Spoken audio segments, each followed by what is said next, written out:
Russ Martin Show. You got anything good to end with? We've cloned a dog. See, how do you know? Just because they show, who was it, the Koreans? South Koreans. Yeah, how amazing. Koreans are cloning dogs.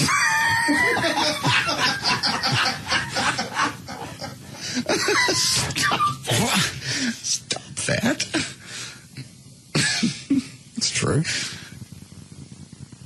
Quit it. It is. Well, I know. But and plus, how do you know it's really a clone? Hey, look, we made this. Well, I don't know that. You could have run down to the before they eat him and got a nice snapshot. I'm not kidding. I know. It's just funny. Of all the people on this planet, the first one to clone a dog are the Koreans. Hey, Mix, where you been? The last time we talked to you, you were supposed to come through Texas, kind of vanished, and we haven't heard from you since. Man, I've been staying busy. You know what I mean? I've been being a whore, to be honest with you. Yeah, somebody called yesterday and said you're doing Target spots. Is that you? Hey, my face was not seen in that commercial. I have no idea what you're talking about. Is that you singing it? You singing Target spots? Who is this? Who is this? How's your mom? Mom is doing great. She had a birthday Sunday. What'd you get her? Took her out to Ruth Chris, man. We had some big ass steaks, ran up a tab. It's hard to buy her anything, man. I gave her about 3 years ago, I gave her a big old $50,000 check, right? you know what Russ gave his mother for her birthday that was this weekend? $300 gift certificate to Macy's, and she got to toke on a hookah. Dude, what's wrong? You don't like your mom? What's wrong with a gift certificate? $300? Excuse me. I didn't have a platinum album come out. But you got 9 Batmobiles. I only have 2. Dude, you're rich. I don't. You're rich, man. I'm done with this conversation. All right. I see the rest of this conversation costing me a lot of money. Look at that. Now he's complaining about his long distance bill. Yeah, hey, Russ, would you like me to call you back?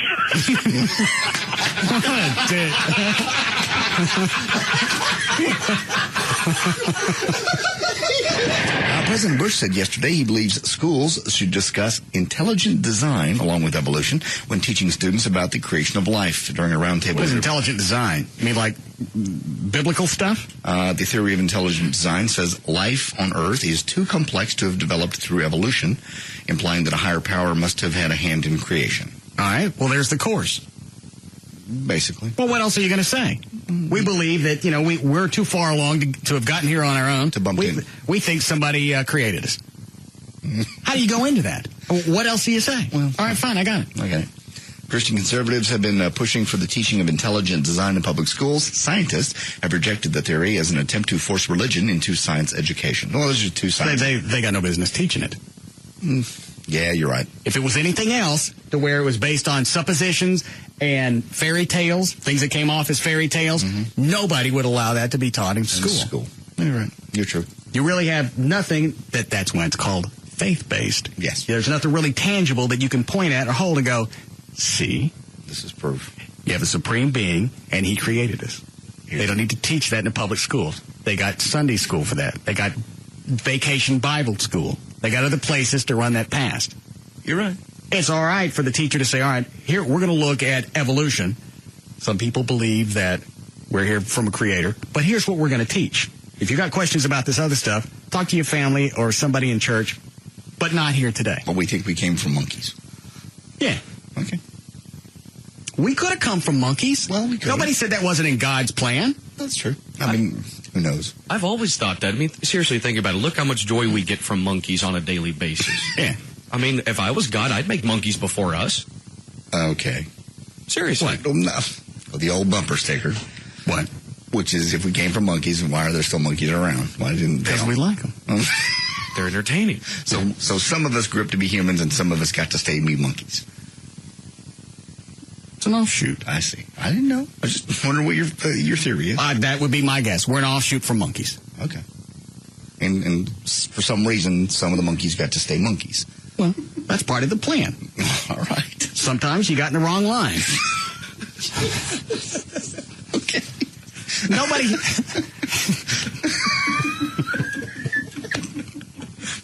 perfect sense. The Russ Martin Show.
You hadn't already figured that out? No. David Henryson and bringing his doctor up here? Didn't occur to me that had to do anything to do with losing money.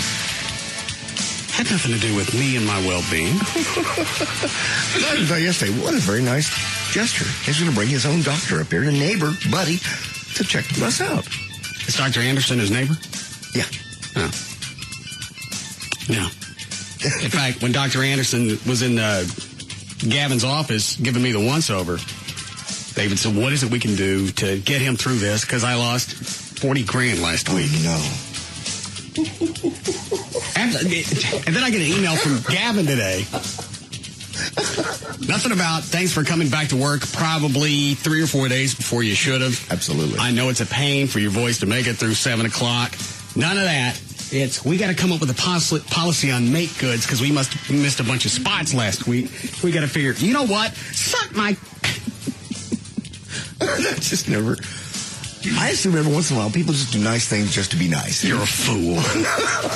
Well, I do know Dr. Anderson is a big fan of yours, though. But it all came from David Henry. I've got a doctor that's really tight with, swear by, just the obligatory stuff. Let me bring him up and have him look at you. And at first blush, I thought David was just being cool. I think part of it. No. You can finish the sentence if you want, but it's still no. Part of it, he does like you and cares about your well-being. No.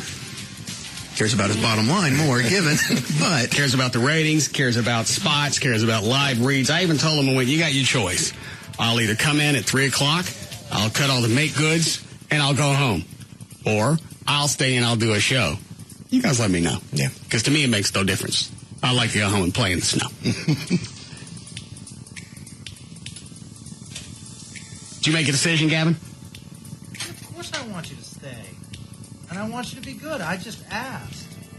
I just said, one of the options is when you're better, we can do make goods. No, you didn't say anything about when I was better. You said we need to come up with a policy so we can get these spots back on the log because we're losing a lot of money. Forget the fact that I've been sick for a week and a half. Right, and I appreciate that. And I appreciate you coming. I don't recall seeing that in the email. I said, do you want to do make goods for next week only? Meaning, and I probably should have reworded that, meaning when you're feeling better next week, we start them. As soon as you're feeling better, we start them. And then after that... Well, I tell you what, I'll read the email, and you guys tell me how you would have taken it. Okay. It's from Gavin to me. I want to come up with a solid policy as far as live reads so we're not scratching off spots and losing money every day. Okay. Now, where does my health come in? No. Sorry, Gavin, you're out on someone. I'm telling you, I was trying to be good about it. Of course, I checked on you when you were sick. I care. I want to come up with a solid policy as far as live reads so we're not scratching off spots and losing money every day. All right. Where's the we can go ahead and compassion? Read the next line where he talks about your coming in early and how hard it is for you to get in here. And it's got to be right after that last part about the money.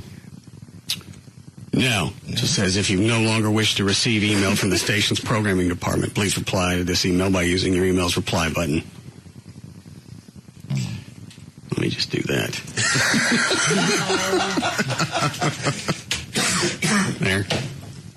Take me off your mailing list. No. I hate communicating through email. And if he sends you another one, can't you sue him or something? Yeah. No. I believe I can rat you out to the FTC. No. This Would it is be the why Federal I hate Trade Commission? communicating Yeah, I with think you so. on email. Well, if you bother me at home, it's going to be the same thing. All I got to do is send you a letter. You got to leave me alone. I understand that, but see, emails are misinterpreted. Your boss is on the do not call list. How did I misinterpret the email? Because it can come off as cold, but It came off as cold because it didn't say anything else about me, my health, barely making it to 7 o'clock every day, sounded like piss on the air. All it says is I want to come up with a solid policy so we stop losing money every day. And we got you a doctor to come in here yesterday. Then that was just because David Henry bitched about losing 30, 40 grand last week on live spots. Well, that's David Henry, not Gavin. Yes, No. is Gavin. No, you can't equate both. There's a difference. David Henry didn't send me an email about live spots. I just wanted to know. At least David Henry was a dick, but he brought his doctor in. What do I get from you? A Steve Ott t-shirt. What's wrong with that? What am I going to do with a god Steve Ott shirt? Wear it with pride, man. That's Otter, man. Where did you get this? I bought it at the Stars game last night for you. How much was it? $3. It was only $3? Yeah, it was good. It was a Steve Ott t-shirt night. Normally on t-shirt nights, aren't they free? No, you buy them. They do like cheap t-shirt deals. Well, I know when the Rangers would have bat nights, you get a free bat. You didn't have to pay for it. No, it was $3, so I got you one and I got Chuck one. Anybody want this? No, thank you. Trey? Nah. Dan? Well, what size? It's Extra large. extra large. Yeah, too big. Sorry. No? All right. Thanks, Gavin. No, keep it. Okay. Nice shot. Thanks. Aw. Anything else you want to ask me about? No. I've already addressed the May goods. Can I ask a question about that? The May goods? Yeah, they say they're losing money every day, but aren't they going to make it back when you do the make goods? Yeah. So really not losing money, it's just not getting it this week. Well, they want it as soon as I came back Friday or Monday. They wanted all the make goods to start then. They wanted me, normally I'll do, how many live spots a day, Chloe? 8? Probably about 8, yeah, up to.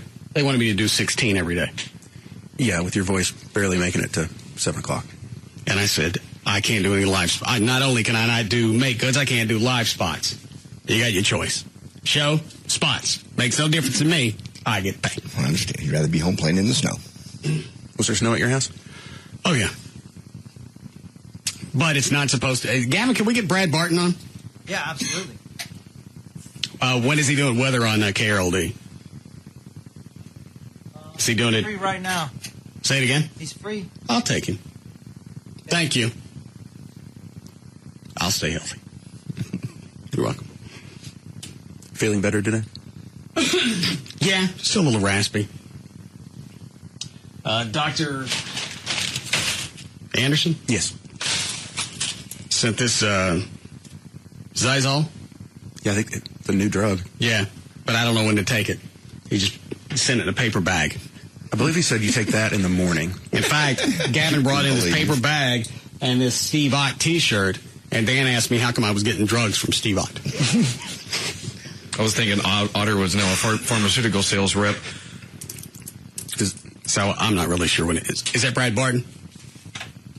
Mr. Barton? Hey, how are you? I'm dandy. How are things? Wow, it's something else out here. What is it supposed to drop down to tonight, temperature-wise?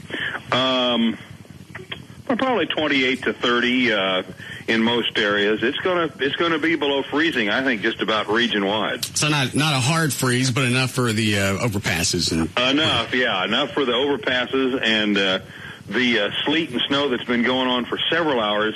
especially northwest Dallas County, Denton County, Tarrant County. That's been going on since about noon today. That's going to just stick right where it is. But we've been above freezing all day, so how would that really stick? Well, I'm sticking to the bridges and overpasses, the rooftops, fence posts, and all the cars. Now, right on the surface streets, well, I'll tell you how it's sticking. It's falling faster than it's melting. Oh, well. And so the streets are covered, too, in a lot of these places. I didn't have any problem coming in on 114, short of the fact that people just freak out. Regardless of what's coming down, they freak out. It could be snow, it could be rain, it could be puppies. They're still going to freak out. Yeah, that would be kind of freaky. But no, you'll have trouble getting back on 114 tonight. Yeah, it wasn't bad. I left work, I guess for a while, about 11:30 or noon, and it was just rain. But you get to around DFW Airport, and it turned into sleet. And that's kind of been the dividing line. DFW Airport all afternoon has been like 34, 35 degrees, but it's sleeting and snowing heavily out there. And from that point to the northwest, it gets a little bit colder and the stuff sticks a little bit, harder and longer.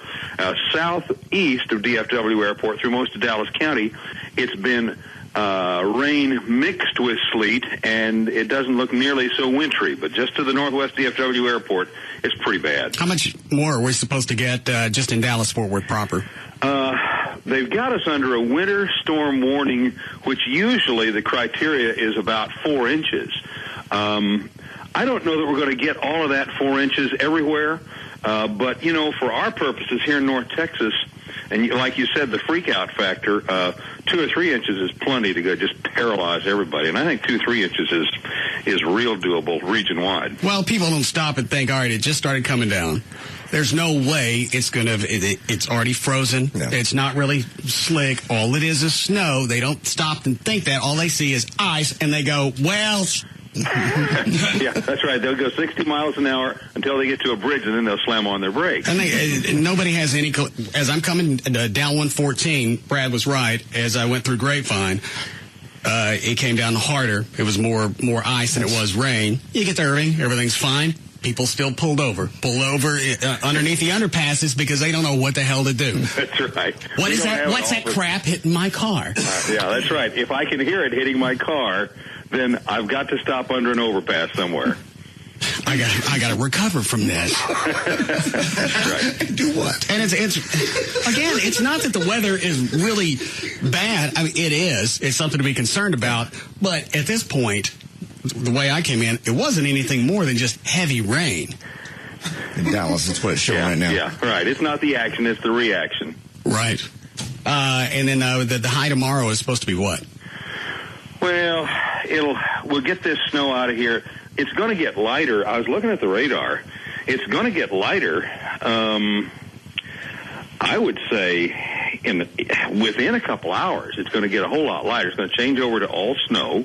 Where we have been having the freezing precip, it's going to change over to all snow and get lighter and lighter. And probably by 6 or 7 or 8 o'clock tonight, we'll see it get real light, and then we'll just wind up with this kind of flurries off and on through sometime midday tomorrow. Temperatures will be a little colder, but all in all, the heaviest precip is going to be over, I think, within 3 or 4 hours. But the high tomorrow is still above freezing. Then we'll dry out tomorrow with a high probably somewhere in the lower 40s. All right. So it's really nice this weekend. Highs in the 50s and 60s through Sunday. Okay. All right. Well, thank you, sir. All right. Bye. Brad Barton from KLLI. Yes, Gavin. I have a suggestion because Brad Barton and I really trust him. We need to stay at the station tonight because of the weather. No, Gavin. Yes. We'll get pillows, we'll get blankets. We'll get what? We'll get pillows, we'll get blankets. Let's do it. Where are we going to sleep? We got plenty of room around here. There are no beds. Well, we have the studio. We got lots of floors. That's fine. We got carpets with stain on it. No. We have rats. No. We do. It'll be fine. Well, good. We'll have it's dinner here during the night. It'll be like a slumber party. It'll be a blast. I don't want to have a slumber party with rats. Don't worry about it. It's going to be a blast. Let's do it. Seriously. That way no one has to drive home. I'll run down to the liquor store. We'll have a good time. I think we've already got enough booze here Plus, Brad says things are going to start petering out around 6 or 7. Rush hour is still going on, so they're going to eat the crap off the road. We shouldn't have any problem getting home. I ain't sleeping up here with you. Nah, you can't trust weathermen. We got to stay. No, seriously, let's stay. We don't have we don't have what we need. We have plenty. We don't have sleeping bags. We don't have the pillows. We got rats. It's fine. Don't worry about that. We'll be okay. No toiletries. Toilet paper. We have toilets, but we got no toiletries unless you count the turds in the toilets.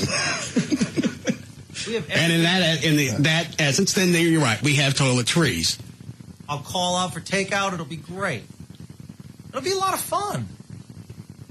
Let's do it, seriously. It's for our own safety, and it'll be fun. Gavin, you don't live that far from the station. Where do you live, 8 minutes?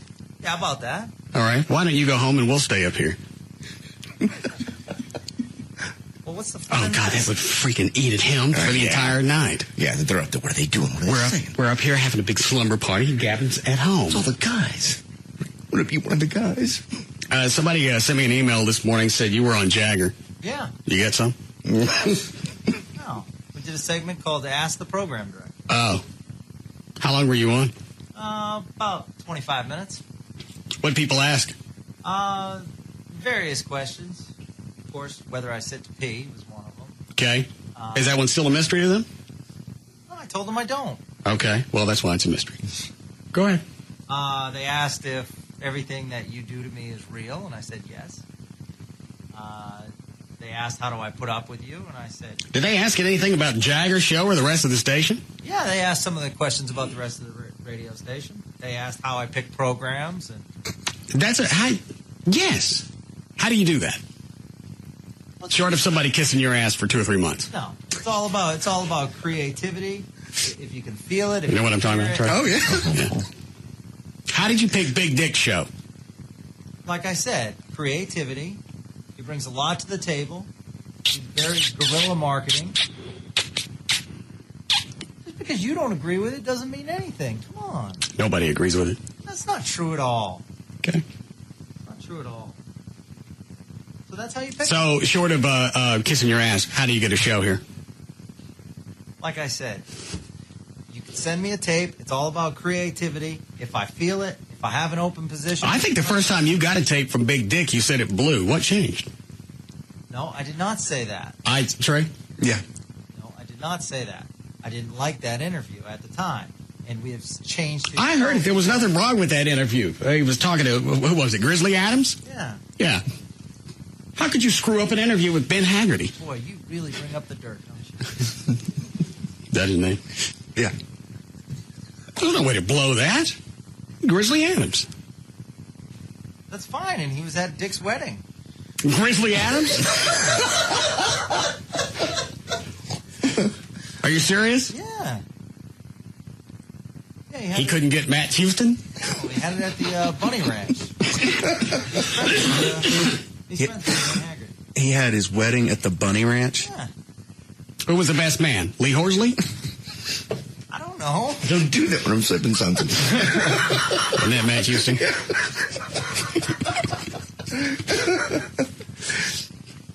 Do we need a break? Yeah. Are we staying or what? Yes. Get all the stuff that we need, and we'll stay.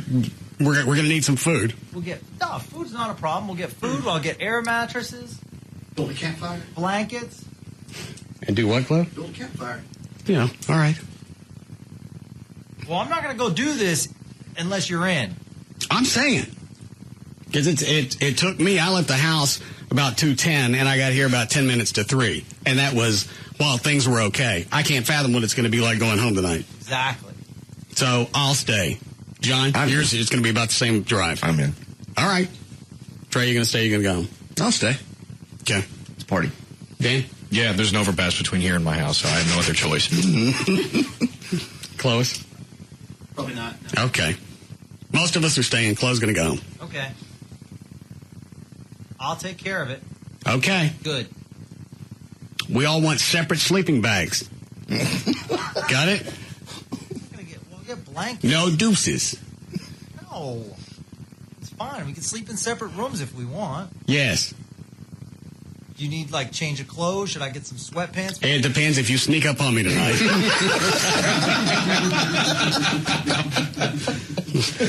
Right here. We'll be back to the Russ Martin Show.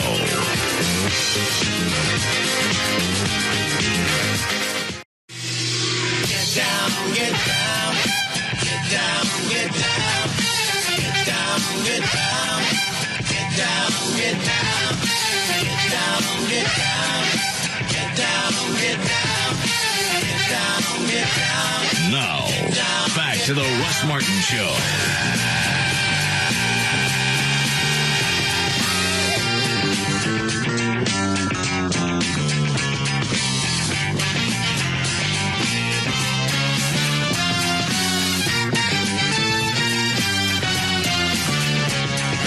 Hello, Gail. Hello, Russ. All right.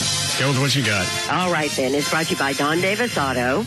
You've got ridiculous slowdowns all over the place, like on 114 from Walton Walker all the way out to Trophy Club. Stemmons southbound at Oak Lawn, they just cleared up a crash, but it's backed up beyond Empire Central now. I-30 from downtown out into Mesquite just crawling, and the HOV lane is closed. Also, the northbound Central HOV lane is closed at 635, all that connector mess over the High-5. Walton Walker northbound at Jefferson, there's a crash.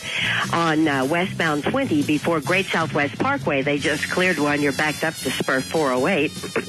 Excuse me. Burleson, I-35 between Alsbury and, down around Alsbury, you've got all kinds of accidents reported. The North Freeway at Loop 820, you've got an accident reported. Don't have a direction on that one just yet.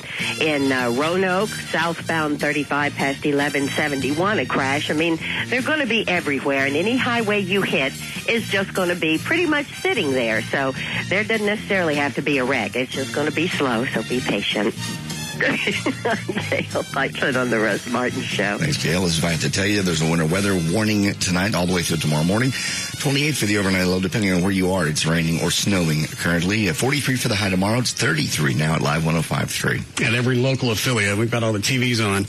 They've got somebody standing, what is that, Channel 4? Uh-huh. Somebody out on the overpass. Look, snow. Snow, right here where I am. It's like having a window. Most people have seen it. Yeah, it's coming down. We got it. They're sending me pictures in the email. Look here, it's on 121 at Custard. I got it. It's snowing. I got it.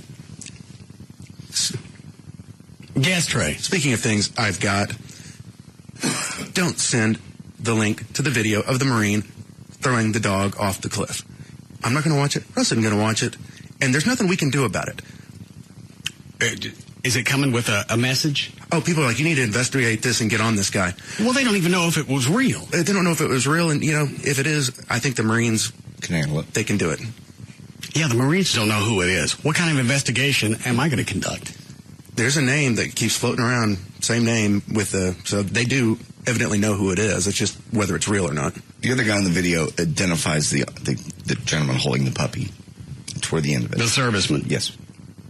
So you actually watched it? I watched it, yeah. Because I thought it was fake, and I still think it's fake. I could be wrong, but it just looked fake. All right. Look at is it a Marine? It's a Marine. All right. Holding it, I think from the still photo I saw, is it a black and white puppy? Mm-hmm. Yeah. Okay.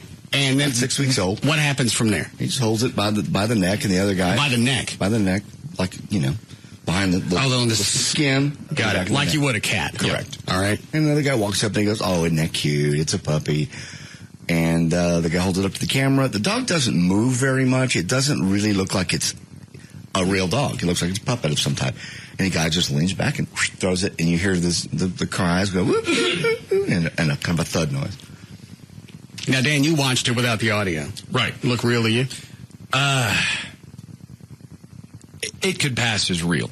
But when I went to another website where everyone was analyzing every detail of it, trying to find a way to make it not real, make it hope that it was fake, they were all saying you never see the dog move, and you hear it sort of whimper at a couple of points, but that's something that could be added in later. Right. And most people are saying if you're not hearing anything from this dog beforehand, and it's just sitting there not moving, then It's probably not real, or it was already dead. Exactly that. It was one of those two things that most people were saying. Well, I got to see the video now. Somebody would just send it to Trey.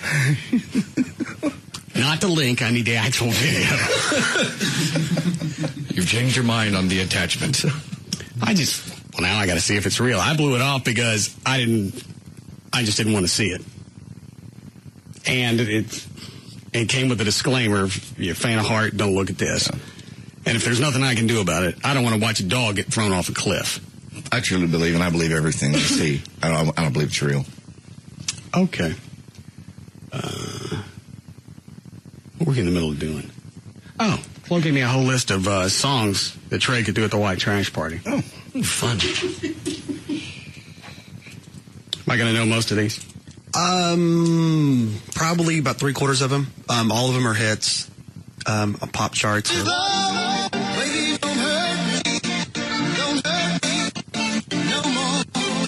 wrong with this cut? I don't know. It's playing fine earlier. Okay.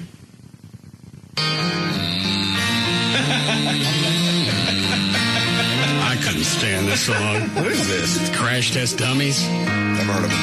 This was their only hit, right? Yes. Yeah. This and Superman. It's the only 2 songs they had. You never heard this? No. What was this, 93, 94? Yeah. I think this song actually made a list on a couple of lists of worst songs ever. I can see that.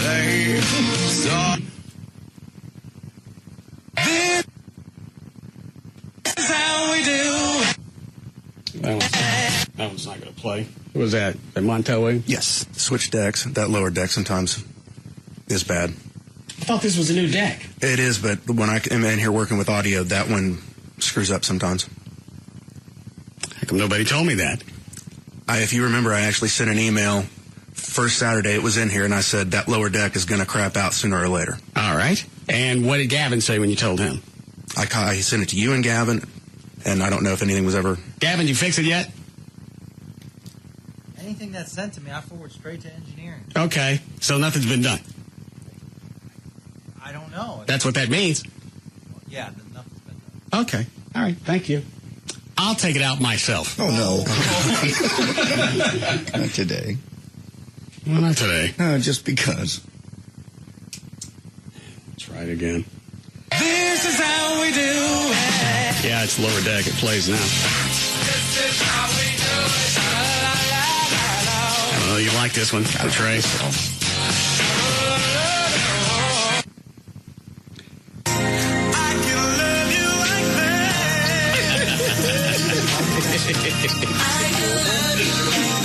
Who is this? Color Me Bad. Didn't I warn you last time about them? I figured you might like this song a little better. No, I hate that. You hate the entire band? Yeah, they're a bunch of fourth fags. Why? They sound nice. I'll pull up an old video. It was the 90s. Who is this? Shaggy. Trey's smiling, so let's like it. Maybe you can do this one. Well, funny. He knew who it was. That would be awesome, like Bono just doing a nice fat track. Then you get your ass out there and do it. What does this sound like? Shaggy and who else? No, you don't know Sean Paul. That's something here in Jamaica. Yeah. As soon as you get off the plane and they hand you a red stripe, this is playing on the bus. All the way to the resort.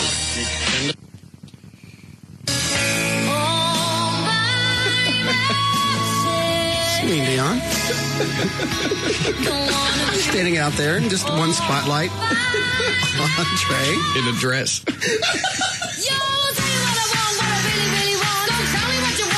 Spice Girls. Does this one come with a dance kind of like this? I don't remember. Is it something like that? No, I think it's exactly that dance. Hands out to the side like a little chicken. Go like this. Get ready to die. Yeah, like a chicken dodging a hammer.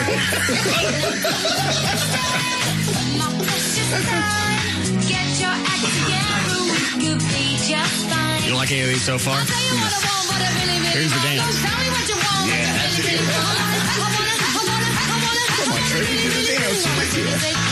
If you wanna be my lover.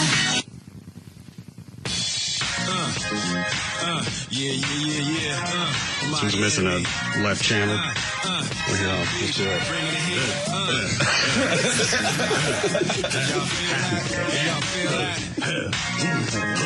Jig it out. Here I am in the place where I come let go in Miami. Who was that? Will Smith. Yo, can I get a what? Can you change from all of my thugs who love those? They get no dough. It's a big dance hit, club hit. These fellas from all of my ladies who don't got love for players without thugs. Can I get a I think we thought about this one last time, didn't we? We just mentioned it. We didn't play it. For a white guy. Could I learn to play this? Oh, yeah. All these Offspring songs are easy. You know it's kind of hard just to get along today. Our subject isn't cool, but he thinks it anyway. He may not have a clue and he may not have style. That's one chord. But everything Guitar guy? Yeah. he makes up in denial. So don't think fake. Play us straight. I like this one. Really doesn't get it anyway. Gotta find out. Get the crowd moving, too. Keep it real. For you know ain't for you. The perfect song for Trey. You know break. Just overcompensate. Trey looks a little pale. What is this one? The Bloodhound Gang. You know this one, John? No, this is a great choice. Why? Partly you have to see the video because the entire band runs around in chipmunk outfits. Oh, God. Do they really? I swear to God, I don't know why I didn't think of the song until Chloe played it. Why are they in chipmunk outfits? No one really knows. It's It's Bloodhound Gang. I guess they're in the outfits just because of the lyrics when they say do it like animals. What, Club? And those guys are just super, super odd. Yeah. So far, I like the Offspring. Yeah, me too. That's the easiest one for him to do.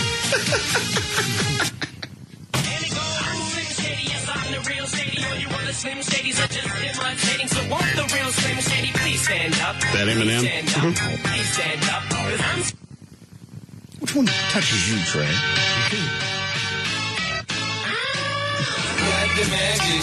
Looks could kill. Who is this? This is, it's 50 Cent and Lil' Kim. I like that one. We were playing yesterday.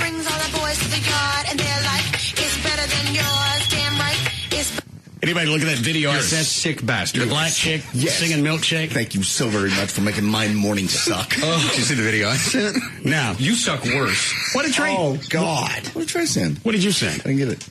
The fat guy? Oh, yeah. What is wrong with you? Where did you find that? Is that the one I touched myself? Mm-hmm. Nah, I knew that one was coming. He wasn't even using a real guitar. He's using like a Ukulele. or something. Yeah. Use it wasn't the point of playing the music. Well, hang on. Was he singing to a soundtrack or was he really singing? It was a soundtrack. Yeah. He was Just this big fat guy in Speedos. How'd you find that? Someone sent it to me on MySpace. Oh. Good answer. So fat you can't even see the Speedo. But you like the black chick singing Milkshake?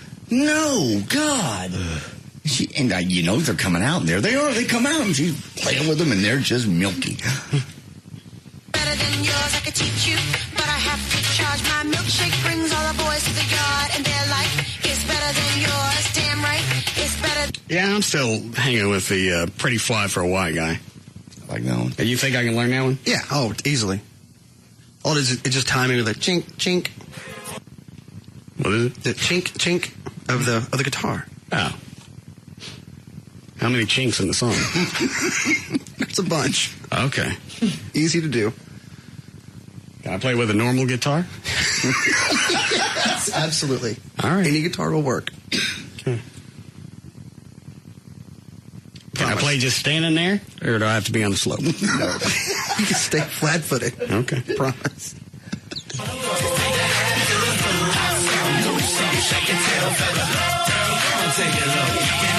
Who was this? Nelly. Yeah, Shake Your Tail Feather. Nelly and some other people. Stand up! Hell yeah. Stand up! Luda. Stand up! Ludacris? Yes. Stand up. When I move, you move. Just like that. Like a midget hanging from my necklace. She's a gold digger. Way over town. That digs on me. Now, I ain't saying she a gold digger. I can't stand this song. I don't know if it's because I don't like Kanye or the fact that Amy played it nonstop when it came out. Did she really? Yeah. Get down, girl, go ahead, get down. Get down, girl, go ahead.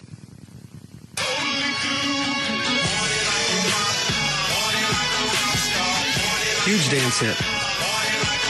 I don't know most of these. I keep the by the pound. The truck stay funky. Y'all know we want to. I don't like that one.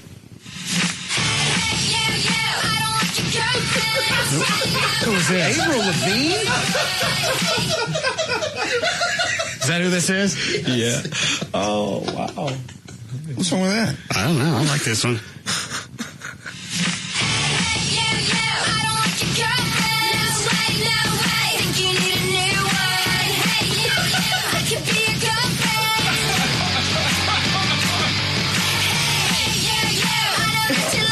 Is she the one that's pregnant?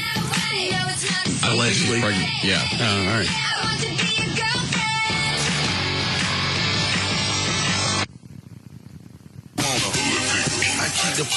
What is this? It's called a hood figure. But the original says something else. It's the radio version. What's the original say? I can't say. Have you checked this to see if it could air? Yes, I mean these are all clean edits. Oh. Who does this? You know, I think it says on there. I forget who it is. Hood figure by. That's too heavy. Is it Gorilla Zoe? That's right. Oh. Fair enough.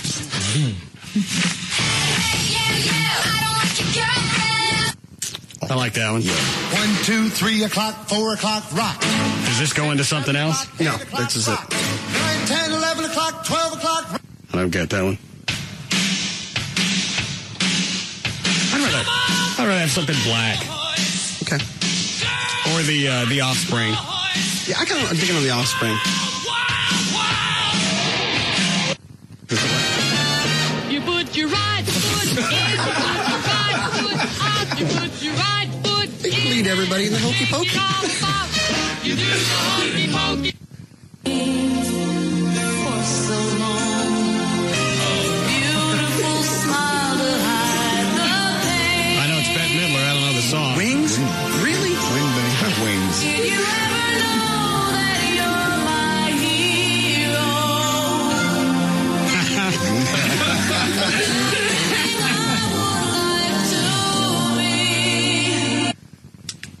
Now, what cut was the Offspring? It was like 5 or 6.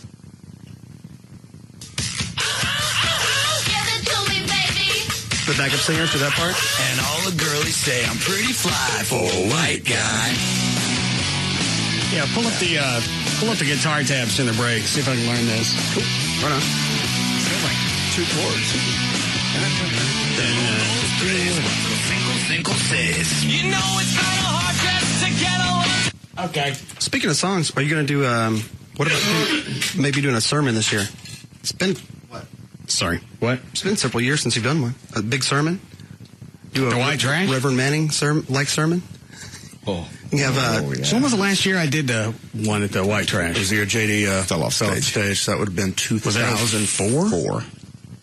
It's been 4 years? Mm-hmm. Yeah, it's been that long. You could be awesome with Chuck on the keys, doing a big thing.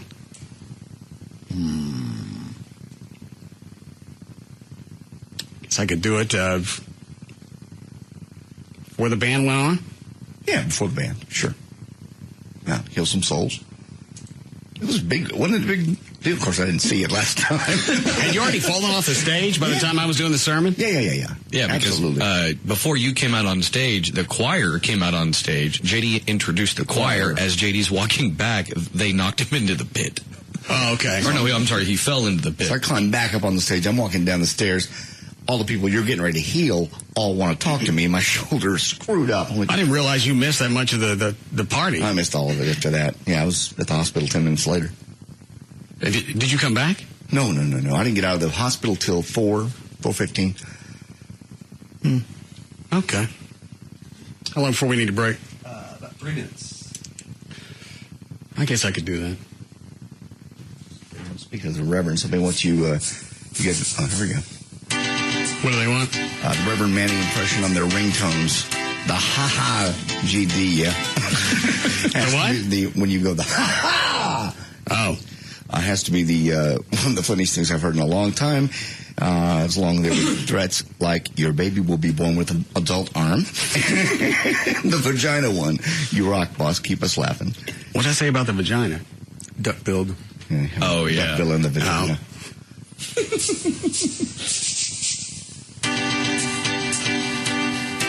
I said I didn't come here to preach today. Did I come here to preach today?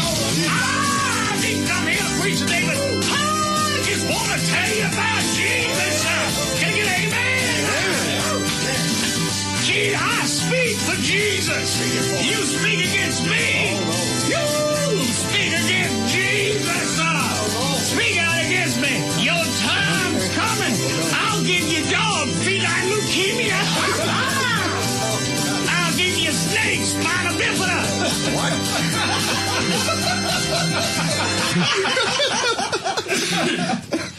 My snake?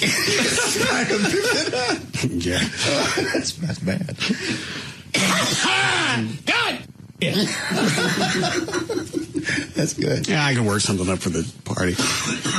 And we're a week away. Yes, right? Week tomorrow. I got it. Say Thursday? I didn't realize. Did we have the white trash party in March last year? Yeah, we did. Why does it seem like it's come up a lot quicker? I don't know. It's always been in the spring. It just seems like the band's not ready, and we had plenty of rehearsal time before, and this year it seems like we've run out of time. You don't feel like the band's ready? Sounded good Saturday. Everything I heard sounded great. You probably are off just because you've missed a couple practices because you were sick. Yeah. All right. How we doing, Chloe? Right now? Yes. Okay. Pull up the Osprey stuff during the break. We'll be back to the Russ Martin Show.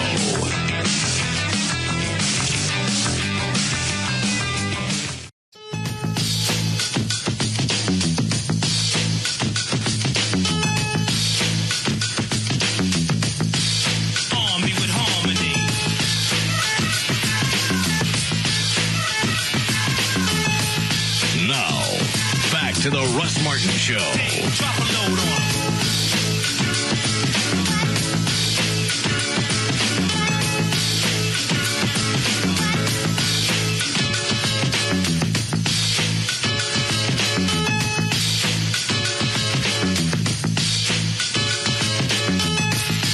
Gary, you have that as your ringtone? Yeah. The bleeped or unbleeped version? Unbleeped. Yeah. I'll hold it away from the mic. Maybe it won't sound as bad.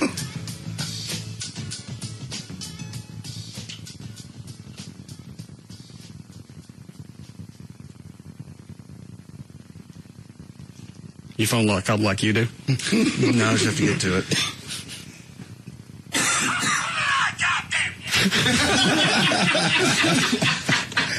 Is there a place we can go to get this? Is that already on the website? Are we still selling a lot of ringtones? Yeah. Yeah, I'm going to cut up some new ones. Yeah, it's on its way to Chris, so. This one? Yeah, it should be up within an hour. Okay. Hear it again.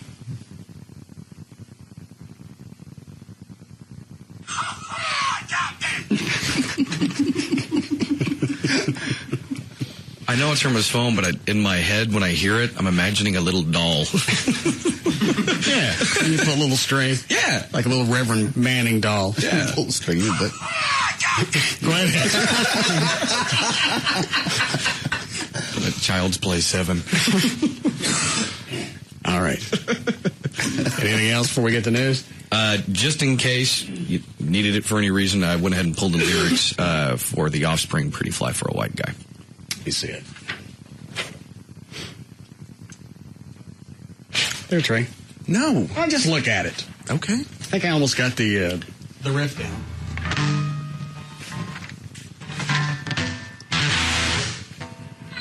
Let's see. Where was it here? Is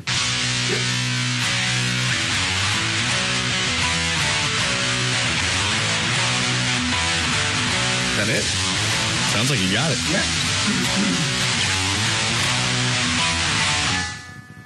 Go. Uno, dos, tres. Yeah. Uno, dos, tres. So if you do it here and you practice here on the stage, it'll come natural. Uno, dos, try it again. Here we go. I'll start again.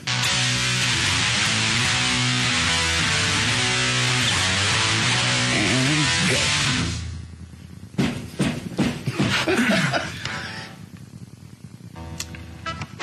One more time.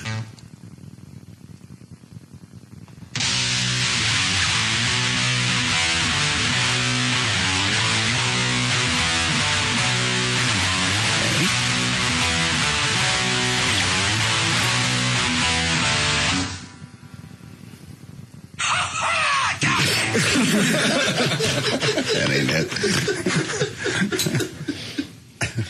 What about you, Dan? You still ready for the Proclaimers thing? Yeah, I just need to refresh myself with it, trying to remember exactly where I come in. What do you mean? Well, I think with that song, it doesn't really matter. It just kind of vamps on the, was it E? Yeah, just bump, bump, bump.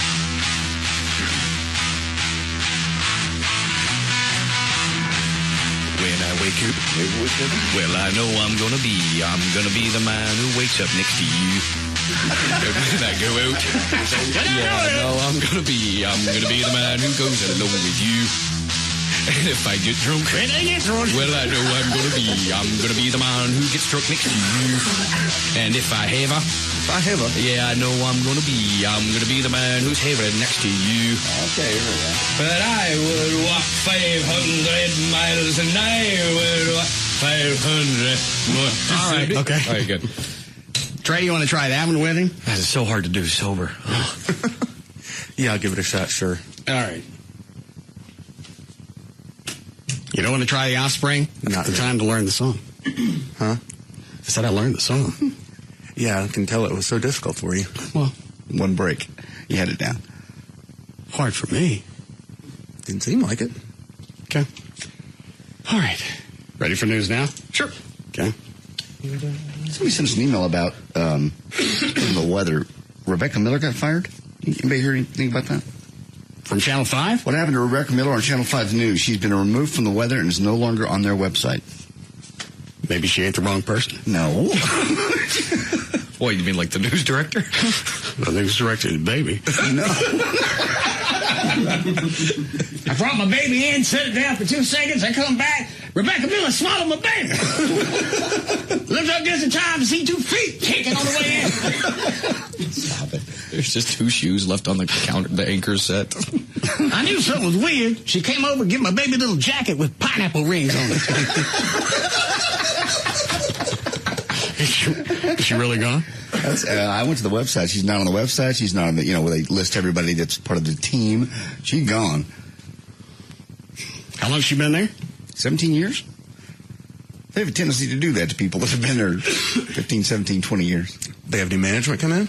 I know, not that I'm aware of. Not a new. Well, that's when Scott Chesner got it, when they brought some new program director in from Philly. Right, and he brought it. They replaced Scott Chesner, somebody who's been here since the 80s, who tutored under Harold Taft. And they decided to pop him because somebody from Philly's got a better handle on the weather. Yep. Isn't that the Muppet guy? Yes, sir. The guy with the eyebrows? Uh-huh. Yeah. That's who replaced Scotty. I'll find out. But I went to the website and she's gone. I mean, gone. No reference. Now, I heard today on Ernie and Jay that Rebecca Aguilar from Channel 4 got... Somebody sent me a link to that one. Here's the story you want to read. Well, go ahead. It says, this is from Ed Bark. She's the one that... ambushed that guy who had shot 2 people at his... Right. She caught him on the way out of Walmart or an academy, something like that, buying a new gun. Now, she didn't really ambush him because he told her where she was going to be. But I think the reason she got popped was the way she did the interview. And he asked her, don't put my face on camera, and she did. Yeah. Rebecca Aguilar's 14-year career as Fox 4 reporter has officially ended via a letter from an attorney representing the station. In a telephone interview Wednesday night, Aguilar, who's 49, said she was checking her mail at midday afternoon that day when she noticed an envelope under her front doormat. It informed her that Fox 4 was exercising an option to drop her at the halfway point of her 2-year contract that began March 6, 2007. She says no doorbell, no knock on the door, nothing. Who had been paid suspension since October 16th. She's been off since October? Mm-hmm. Since her controversial interview with an elderly West Dallas salvage business owner who had shot and killed 2 alleged burglars within 3 weeks' time. So basically, they didn't even bring her into the office. They just slipped under her door. You're out. Yes, Robert. A little blurb in the Star Telegram today on the live in the back of the Metro section. Right. Says that meteorologist Rebecca Miller on Channel 5 this morning, you won't find her. Brian Hocker, Vice President of Programming for NBC5, confirmed Wednesday that Miller's contract was not renewed. Wednesday was her last day. No other the reasoning behind it. Because really, after a decade and a half, you really need to throw something in there. She decided she was going to do this. She ate somebody's baby. There was something that she did untoward. Just nothing. Been with him. Said Miller had been with him since the summer of '91. So that's odd because normally when somebody gets popped, you hear rumblings. Sure, things are coming up off the air. You emails, whatever. It's like the Jackie Hyland chick. I knew she was leaving 2 weeks before she actually did. Just with Rebecca Miller, I didn't hear a peep. I didn't hear anything. I know people. And there's no replacement name, but McLaughlin and Adelot are going to take turns filling in. Which one is McLaughlin? Is that the Muppet guy? Yes. Yeah. Adelot's the skinny guy. McLaughlin's the one that looks like a Muppet. Well, they both look like Muppets. Yeah. Is McLaughlin the one that when he was... Thanks, Robert. What? Wasn't he the one who was doing a live shot somewhere one day during weather and he looked like he was wearing hamburger helper gloves? I don't remember. I want to say it was because I remember you were watching TV and one of the weather guys was standing outside somewhere and he had these white gloves on, but they just looked huge. And either you or Chloe said it looked like the hamburger helper and jumped on his hands. I don't remember that. Now, had he been doing weather outside of inside of a trash can, and all of a sudden the lid pops off, then I would have remembered that. The hamburger helper thing, I don't remember. You about to read something else, John? Somebody just sent me the thing also from Ed Bark about Rebecca Miller. Same thing he just said. Early morning, NBC5 meteorologist Rebecca Miller abruptly has left the station and already has been removed from the website. Brian Hocker... what's been removed? Her, what did I say? I don't have a clue.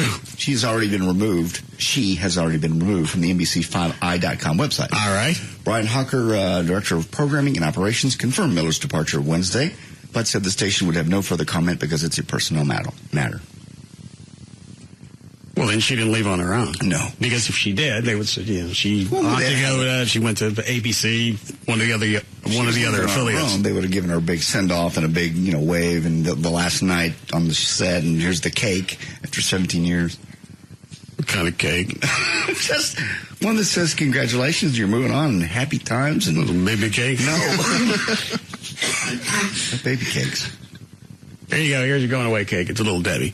And it really is a girl named Little Debbie. And then for dessert, Swiss Miss. Yeah, stop. Snack away. So I guess you just got popped. You have any room left for an Aunt Jemima? No. Bankrupt. You guess what? I would imagine they just popped her then. I haven't heard anything, rumors, nothing. That there's even problems. Yeah, like I said, normally if somebody on, especially television, they're going to get popped. You see things either on the front burner on D Magazine, or we get emails. Somebody's about to S the bed. Now, if she just wanted too much money and they didn't want to pay it, would this be a normal course of action, or would there be a little more? I'm going to guess it was just because she had been there so long and she was probably making too much to do new weather in the middle of the day. And they got the two Muppets that they can shove anybody's hand up their ass and do the weather. So that's probably how that played out. I miss those big belt buckles. It's like she went out of her way to look fat. You know what they said? Scott Chesner, when he worked there, they do the audience testing. She always tested way high on the scale with guys. With guys? Guys. Her or Tammy Dombeck? No, Rebecca Miller. Oh. I would get with chicks because she's not really intimidating. She's cute in the face. Mm-hmm. She doesn't mind showing off her fatness, having a baby every now and then. Right. as a snack. Yeah, but I don't get why she would do well with guys. That's what he always said. He loved her. They were really good friends. But he said, I don't get the guy thing, but she tested good with everything. Why don't you call Chesner during the break and see if you can find out why she ate it? Okay. He might know. Okay. Got fired. I understand. We have time for news? You ready, Dan? Yeah. Okay. 4:37, Dan O'Malley's here with news. Thank you, Russ. It is, of course, brought to us by, this time, the Knox Street Pub, where Chloe will be Friday night. That'll be from 10 to midnight, Friday night at the Knox Street Pub. That's 4447 McKinney Avenue in Dallas. That is a white trash ticket hit. Also, it is brought to us by Four Wheel Parts, where JD will be on Saturday from 2 to 4 p.m. at Four Wheel Parts, I-35 and Highline, across from the American Airlines Center. It is, of course, a white trash ticket hit. Thursday, March 6, 2008, birthdays today. Shaquille O'Neal turns 36. Tom Arnold turns 49. D.L. Hughley is 45. Rob Reiner is 61. David Gilmour is 62. That's the lead guitarist of Pink Floyd. And Ed McMahon is 85 today. Election officials in Texas have resumed counting votes from Tuesday's caucuses. They're not done? No. I thought they would have had that done sometime yesterday. No, they only got up to like 45% yesterday. So we don't even have half of the Democratic votes they said from the primary? They said they might be finished this evening. All right. State Democratic Party officials said they expected to have the count completed by Thursday, but said it could possibly stretch into Friday. Officials stopped counting caucus results early and resumed later in the day Wednesday before calling it a night. They restarted this morning. Senator Barack Obama led with about 56% of state delegates in the caucuses, compared to about 44% for Hillary Clinton, with about 41% of the state reporting by this morning. Clinton won the state's primary 51-48. The state party awards the delegates proportionally. Statewide, Clinton earned 65 delegates to Obama's 61. I think Trey's right. This isn't going to be over until the actual Democratic convention, because you've got too many issues that are going to come up. Even if Obama were to carry every state through the end of this, Hillary's going to go back and challenge the caucus system in Texas. They're going to go back and challenge the Democratic primaries in Florida. Correct. And was there another one in Michigan? Yes. Or is that right? Yeah, it's Michigan. Because they moved their primaries. Democratic Party said your delegates aren't going to count. Of course, now everyone's going, they either want to do a recount or a new primary in both states. And the governors and U.S. senators are all saying that's the right thing to do. And Florida, too, right? Yeah, Florida and Michigan. Howard Dean, who's the head of the Democratic National Convention, he's saying, I set the rules. This is my call. We're not going to do it. It doesn't make any difference. All of this is still going to come down to whenever the primary is. What is that? I believe it's in June in Denver. Okay. And it's going to be a bloodbath. It'd be fun to watch. Well, at that point, is that where the super delegates will come into play? Yes. But even if the super delegates come into play, it's going to be so tight, there's going to be legal challenges in Texas, Florida, and Michigan. So even after June or whenever the primary is, it still might not be over, and I still got to watch this. I think after April, when they do Pennsylvania and whatnot, and then I think you're going to start seeing the legal challenges flying. So it could still go on past the summer. It's possible. You're going to drag it out more. It's going to make everybody just pissed off and bored with this. Oh, I'm very. You already are. The only reason I'm not bored with it is because of Obama. Trey found that audio clip from Reverend Manning. That's the only thing that I've got out of the entire primary. Is he still putting out this Reverend Manning? Is he putting out new videos, or these ones he's been on the? No, he puts out one almost every day. In fact, Well, the one with Obama has to be new because Obama's only been running for the past 9 months, a year, about at most. a year. Yeah. What were you about to say? I pulled some new Reverend Manning audio. The first one is where he is jumping on Oprah Winfrey. It's the first 5 cuts about how... Why is he jumping on Oprah? That this is so laden in hypocrisy coming from him, but that she has jungle fever and she's making fun of white people, and it's... How long she had the jungle finger? Jungle fever. Oh. No, I like the way you said it the first time. Yeah. How do you get the jungle finger? You get that on the first date? Poke. I don't have a voice to do it. Let me listen to this. I am Pastor James David Manning of the Atla World Missionary Church in Harlem. I forgot. What does Atla stand for again? At the Holy Land Anointed, something along those lines. And he wanted to rename Harlem that. Yes, in fact, that's all he calls it. Listen to the first 4 or 5 words of this and say who's it sound like. If it's just the first 5 words. All right. I am Pastor James David Manning of the... Van Lewis? Yes, exactly. Hang on, play that again. I am Pastor James David Manning of the Atla World Missionary... That's like an egotistical black Van Lewis. Yeah. That is creepy. Dead on. That almost sounds like the beginning of his audition. Dan's demo tape? Yeah. It's got that same flow to it. I am Pastor James David Manning of the Atla World Missionary Church in Harlem, New York, here to inform you of Oprah Winfrey's many years hidden disdain for white folk and her contempt. And how does he know that? Is he going to explain it on here? Yeah. All right, I'm going to ask this. I don't know if I've asked this or not. Is any of this a hose? Is he real? Yeah, very much so. Because every time you give me a clip, it sounds more and more drawn from reality, and I smell a hose. Nope. It is 100% real. What is this, Chloe? Dan Lewis. Dan's demo? Yes. My name is Daniel Lewis. I have a little more than 12 years of experience in Dallas-Fort Worth radio, plus an additional year of experience. I am Pastor James. Yeah, you're right, John. Dead on. Dan's is funnier because he did his own production work and he likes to show that off on his demo as it jumps through the track. It's like he can be. My name is Daniel Lewis. I have a little more than 12 years of experience in Dallas-Fort Worth radio, plus an additional year of experience as host of the morning rehab program on 106.9 The Rock in Victoria, Texas. A great deal of work in the production studio, having taken hundreds of thousands of client commercials from inception to completion, and I also have a working knowledge of the majority of the software programs that it takes to get a radio on the air. And for the software program... That's the best.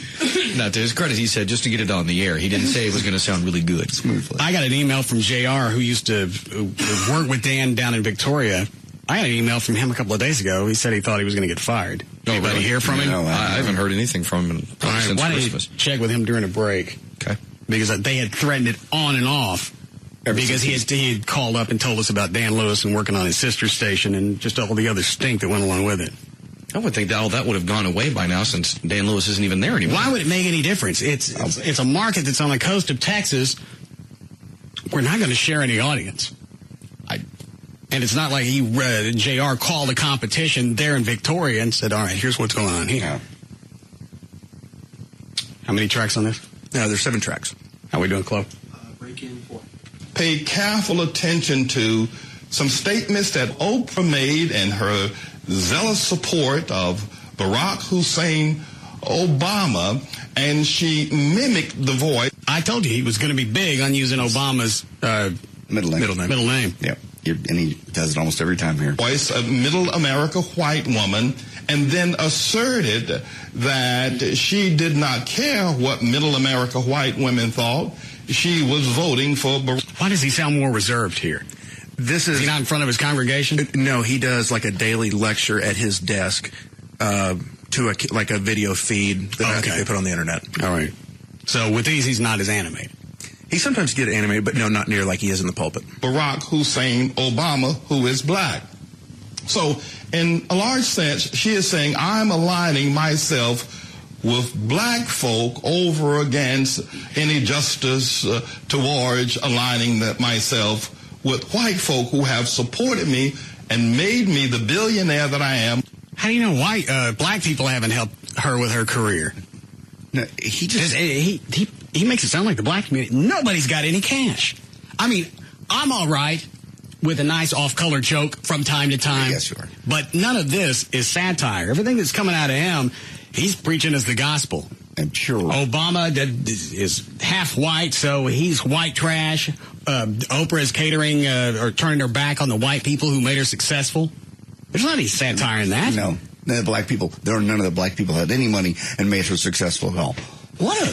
And if you really stop and analyze it, he's calling the entire black community and the white community both idiots because you can't really tell what's going on. I can tell. He's the only one that can. Because God's talking to me. I know what's going on with Obama. I know that he's half white. I know who you should vote for. If you're from 17 to 35, you got no business being in the voting. Yeah. You You don't know. You haven't been through everything. You ain't been in prison like me. I was going to say, yeah. You can't trust anybody who ain't been slick-legged a couple times in prison. Nobody wanted to speak out against me in prison. No, why? Even back then, I'll give them cancer. I'll give them genital warts inside the a-hole. In the brain. Bumps for my pleasure. God. I gave their dogs feline leukemia. No, I don't think I gave their snakes spina bifida. my favorite. I'll kill Patrick Swayze. I'll get Richard Dawson while I'm at it.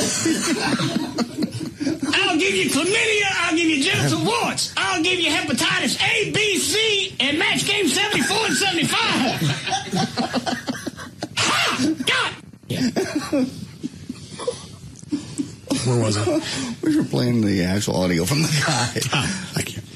Over these many years, notice how she mimics the voice of middle America white woman, and I shall return. Thank you. You know, after Iowa, there were some women who had the nerve to say to me, "How could you, Oprah? How could you?" What is it, Troy? Just she's speaking to a crowd, an Obama rally at UCLA. Okay. You're a traitor to your gender.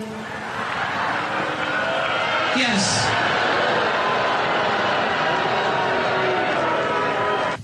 Well, there you have it, my friend. It is unmistakable. She is making fun of middle America white woman. And middle American white woman don't know that she's doing it. Because those fat women are stupid. I got no time to say middle American white women. It takes far too long. I'll just say stupid white bitches. It's a lot easier. No one can figure this out but me. God, every time he opens his mouth, that's his only line, is I'm the only one that can see this. Also... How long before we need a break? Yeah. All right. We'll be back.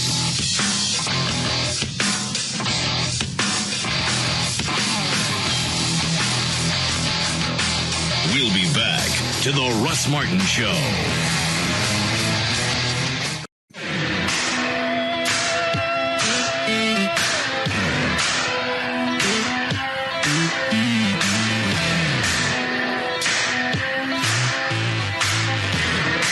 Now, back to the Russ Martin Show.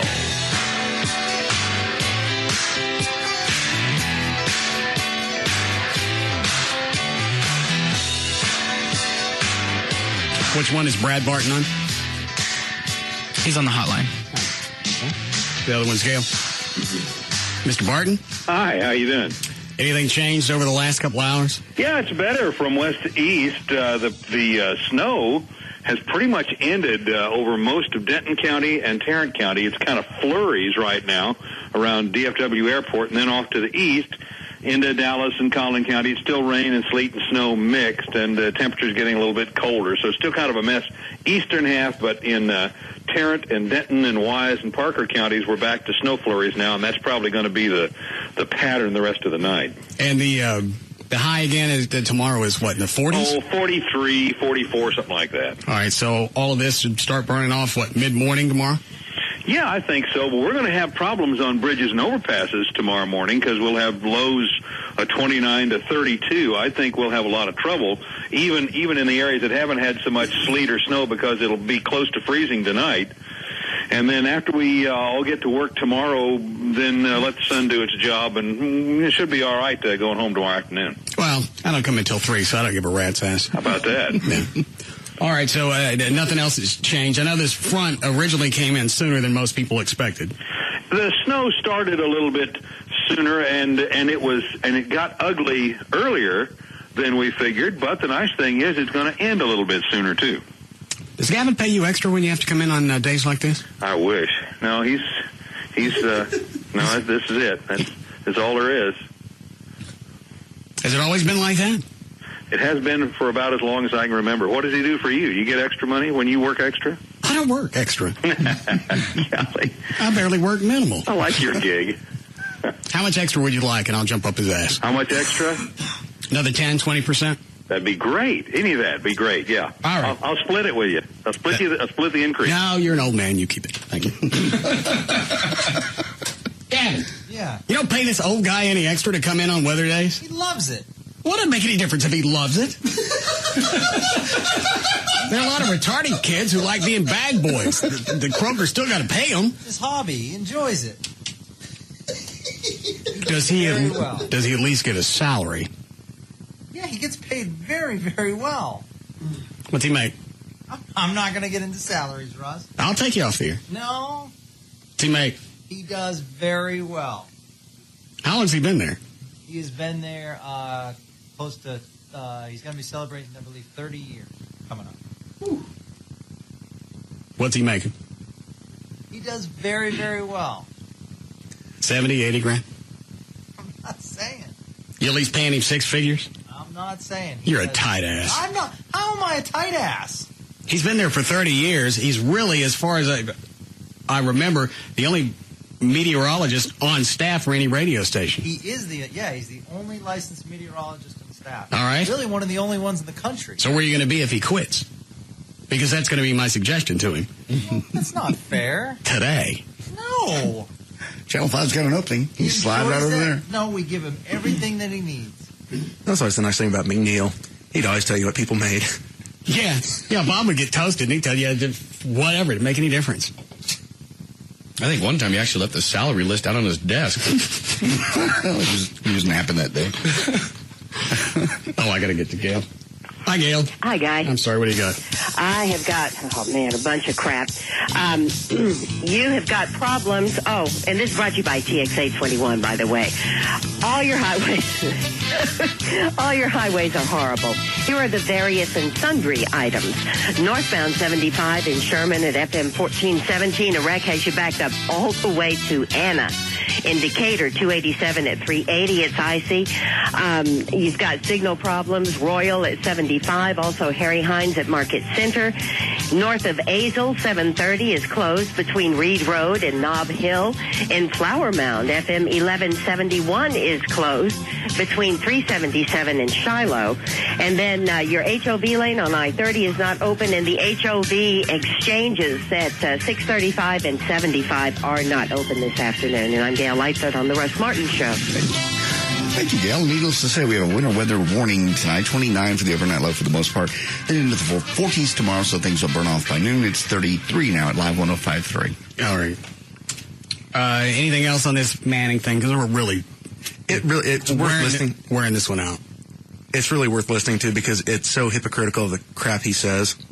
Is this a new clip you sent me or the one on this CD? The new clip I sent you is just a funny sound piece. Yeah. All right. Track 3 is what left off. With Oprah's Jungle Finger? That what you said?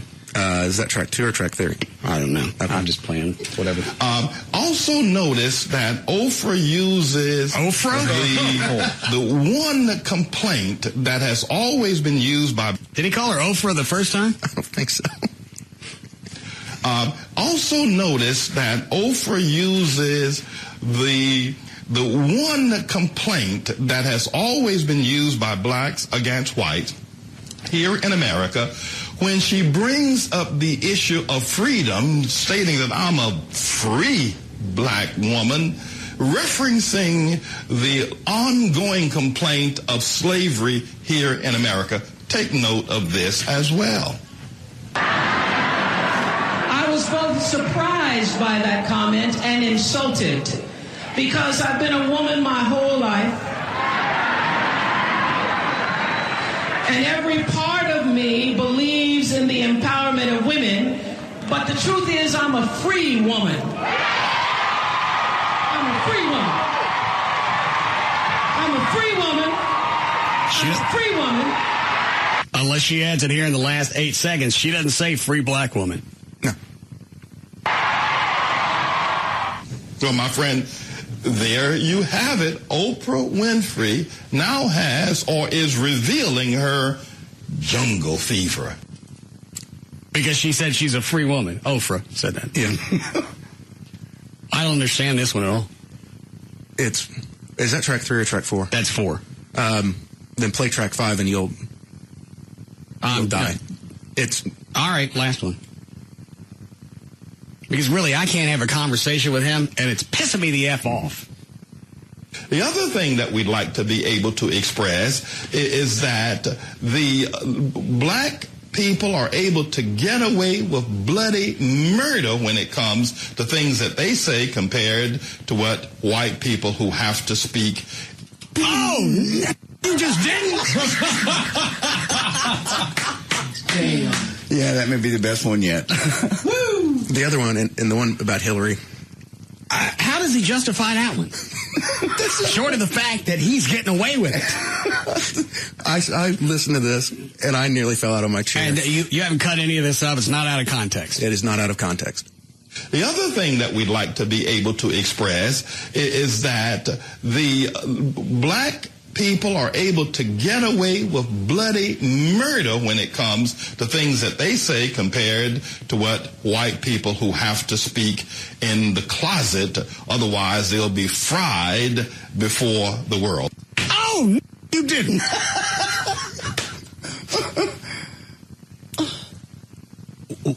In what context is he using that? He's using it just about... Is this all part of the Oprah clip? Yes. And you missed one about the one, and he's right, the one about Hillary Clinton. You know, and he said, he goes, if Hillary Clinton said this, yeah, she'd be fried. Well, this is out of sequence, so you don't know what he's talking about yet, John. Now, if Hillary Clinton or any other white woman mimicked a black woman that way, it would be World War III. Okay. But Oprah really doesn't speak any type of black accent. No, I mean... So she cleans it up, she makes it a little more nasal. That doesn't mean she's bagging on white people. I wouldn't take it that way. I don't give a rat's ass. No, I think you're... he's searching for things that aren't there. Yeah. Yeah, you can go back and pick it apart. Well, look at this part. She's obviously making fun of white people because she's speaking nasal. That's what he's saying. Yes. She's speaking nasal, and that's the way all white people talk.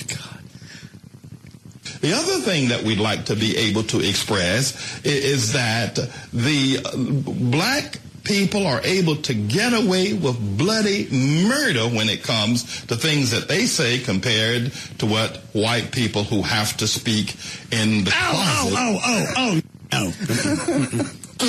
No. What is this last... What are the last two cuts on here? That's a different sermon. First one, he's talking about his mission in life and how he's the leader. God has sent him to lead the black people. And what's the one here? It says big chested white women. Oh, that's when he's talking about Obama's campaign. And it's kind of a new clip of him talking about, you didn't notice him until... I have been given the most important job on the planet. And Jesus has given... And that's to tell you how stupid each and every one of you are. Because I'm the only one that can see through Oprah and Obama Hussein. Yes. God give me the vision. You have the vision. He's given me this job because he trusts me as a man that will get it done. You're getting it done. God, whose name is Jesus, thank you, has given unto me the responsibility to deliver black people to world prominence. And that's my job. All right, and that's a valid point. If you want to uplift the black community, dandy. But you're really going around about it in really a up way. I want to hear this last one. Yeah, it's just him talking about Obama. And many of you are infatuated with Mr. Hussein Obama. 4 months ago, you didn't know the man's name. And the people that he represents, which are not you, that he does what? That are paying his freight and giving him the popularity are young, big-chested white girls. Amen. Let me say that again. Y'all, I don't think y'all heard that. No. I did. These young Obama girls on television with these great big chests, they're the ones that have put him out there. They're the ones who have fallen in love with him. And you found out about him 4 months ago, and now you're saying us got a black president. You don't have anything. Oh, you guys too great big Bunch of white women running around with their sweater meat hanging out. Their phone bags. Their boarding factories. Yeah. Their dinner buckets. Their God-given hooters. Yeah. God, whose name is God, gave them them black toys, them Zazas, them hee-haws, the Golden Globes, knobs, knockers, balloons, bangers, and jugs. Can I get amen? Amen. God. Yeah. Great big mounds of flesh. Yeah. Great big freaking milk cans, hills, love muffins, beanbag melons, sandbag chest hens, gazongas, and them nanny goats. God bless them. You don't have anything in him. But that's not the worst of it. First of all, if a black man's going to be president, look like he ought to be discovered among the suffering black people and not among the big-chested white girls from out in suburbia. That's driving him nuts. It's driving me nuts because Trey keeps giving me these clips, and I can't have any dialogue back and forth. No. And the thing is, though, even if you could have a dialogue, yeah, you wouldn't. It would take you nowhere. Give you 15 seconds with him on the phone, you hang up on him. There's got to be some way to explain some of this thinking. Just because Obama's half white doesn't all of a sudden make him anything. No. Doesn't change him and at you're all. pissed off because black people are going to vote for Obama because he looks black. I mean, well, dandy. What's the downside? What is your problem with Obama? So if it breaks through that the racial ceiling and you actually have a black man in the White House, how does that going to affect anything? How's it going to make anything I mean, worse? short of, it's going to uplift the black community. Oh, he wants to, yesterday, he wants to completely destroy Harlem and rebuild it. That's because he wants to buy property there. I know. He wants to be a slumlord. Yeah. He wants to clear out all the business so he can put up his own businesses. And he really, he says, really any black leader should at least have gone to jail at least once. And he starts comparing himself. He talks about Dr. King and Malcolm X. They went to jail. Well, they went to jail in a movement. You went to jail for robbery. And we're still not really sure what kind of robbery because you won't tell us. Yeah. I went to prison for robbery. It was just a time. Yeah, it was the time. It was a time what? It was a time of racism where a lot of black people got locked up for no reason. It was a time where you got yourself a new Beretta.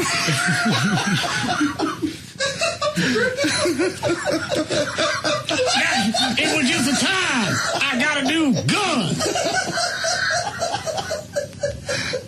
Never explains why he was in prison. Just, it was a time. Have we tried to contact him to get him on? He might as well. I mean, he's not going to do it, but he might. I'll take a run at him. Okay. You're laughing at, Chloe. Car, the Beretta? No. Beretta's a gun. Oh. You're a dumb. I was holding people up with my ride. You don't give me $50, I'm going to mow your ass down. You're a dip. All right. We have time for this? Yeah. Okay. 5:17, Dan O'Malley's here in More News. That must have been one shocked person who's been robbed. Well, police have released footage from a private security camera showing a cyclist riding up to Times Square military recruiting station where a small bomb was detonated. The bicyclist is seen getting off the 10-speed at around 3:40 a.m. this morning, and the blast occurring 3 minutes later. It is followed by a brief flash. Hold on a second. Do we have Janet St. James, her cell number? Yeah, we do somewhere, yeah. Because Channel 8's making her do live shots out in the snow. I'm going to call her when she's done. Can we go get it? Yeah. Go ahead, Dan. Police say they You say something ugly to somebody at work? All of a sudden, you're out on an overpass. Taking pictures of stuff falling at the sky. Hell, even Brett Shipp said the only people that get sent out are the ones lower on the totem pole or the ones that get caught at work. They were showing a guy a minute ago. We were talking about something else. Got close in on the railing over an overpass, and he's rubbing his glove back and forth. He hold the glove up to the camera. I'm thinking that's actually part of this. Do you care any more about? Well, they're probably telling them when they go out, you got 2.5 minutes, minute and a half, whatever. You got to fill that. So they're going to stand there on that overpass looking at the snow going, all right, how the am I going to fill a minute and a half saying it's cold? It's cold and it's snowing. Back to you in the studio. Bring that bag of ice over here. Everything that you could see if you stuck your fat head out the window. It's cold and there's snow. Back to you. God damn. You care any more about Rebecca Miller because Philpott wrote Cheat somebody else? No. Philpott wrote a little piece about her. He actually spoke to her apparently on the phone. And she said she saw this coming. The news director, who is a female, was bringing her in saying things like, I just don't understand the forecast when I watch you. Huh? They fired her because of that. She said it's been coming on a long time. When the news director starts saying, I don't understand the forecast when I watch you. Well, then that's your fault. It's not Rebecca Miller's. Apparently. Anyway, this has been coming on. She goes, it surprised everybody except her, Rebecca. She goes, actually, I'm very thankful not to be there when it's snowing. On snow forecasts, they like to make you literally push it and make people realize how terrible it is, and sometimes it's not so terrible. Well, and that's what they all do. I've even said that before. They sensationalize it because it's one of the few things that you can push and make people, I got to leave the TV on. I got to find out what the hell's going on. It's the big talk. It's like Brad Barton. He said, well, things are clearing up. Things don't look as bad. I'm sure Gavin's going to jump his ass for that because you didn't make it sound like we were in dire straits. You have to stay tuned. It has to be death and destruction. Miller was the last one. There could be more precip coming. We're just not sure at this point. There's another band. But Brad Barton told us the truth. And he's probably going to eat it because of that, because Gavin's a tightwad dick. She said, Miller, I didn't realize this was the last remaining element of the legacy of Harold Taft, the legendary weatherman who was with the station from 1948 until his death in 1991. That's the same year Miller was hired. So basically, she said, I saw it coming. The news director doesn't like you. They start bringing you in the same things like, I don't understand the weather when you do it. You're screwed. Okay, and how do you explain that to me? You don't understand what? Here's a map. Here's the front. Here's pictures. Forecast has pictures. It's got pictures and words. Now, if you could explain to me, as a fat woman, what it is you don't understand, maybe I could change it around. Hang on a second. Let me adjust my belt. Now, tell me what it is that you don't understand about my forecast. The news director clearly just... Hang on. Are you going to eat that baby? Just didn't like her. And was waiting for the right opportunity to get rid of her. But what is it about my forecast that you don't understand? Could that baby wear these pineapple wings for a couple of minutes? No. Leave my baby alone. All right. Anyway. Does your baby need someplace to sit? No. How about on this plate? Don't eat my baby. Or this big bowl of hot water. Why don't you let your baby seep for a little while? Anyway, that's all. Okay. Well, that has to be just something, and I think you're alluding to it, JD, that the news director was just finding anything just to make up. I thought it was a chick. It is a chick. And she personally didn't like Rebecca, obviously, and it just took her a long time to get her out because when they do testing on all the hosts, Rebecca always came back positive. So it's hard to go into management and go, I don't like her. And they go, well, the listeners and viewers do. So I guess in that case... You figure out some other way to get her out. Like the end of her contract, I guess is what it was? Probably coming up. Or you could point back to the bottom line. If we're paying her this much, we're having to pay her that much because she's left over from the Harold Taft regime. We could get a few more people. We'd probably get 4 or 5 more people just like her. To stand on the bridges. Yeah. To actually do weather. We're saving cash.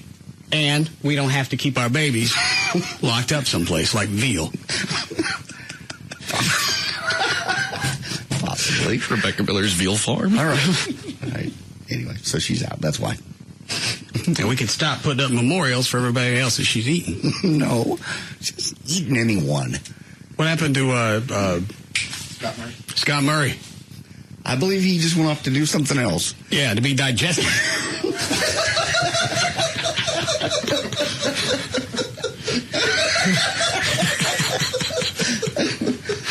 Some people would call it that. Could be the stupidest thing I've said this week. How long before we need a break? Now? All right, we'll be back.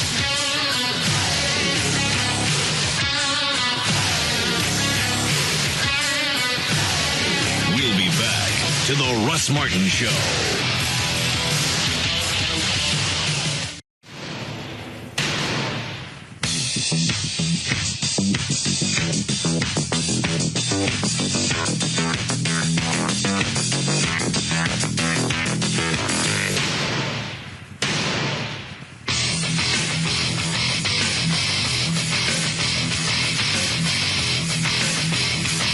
Now, back to the Russ Martin Show.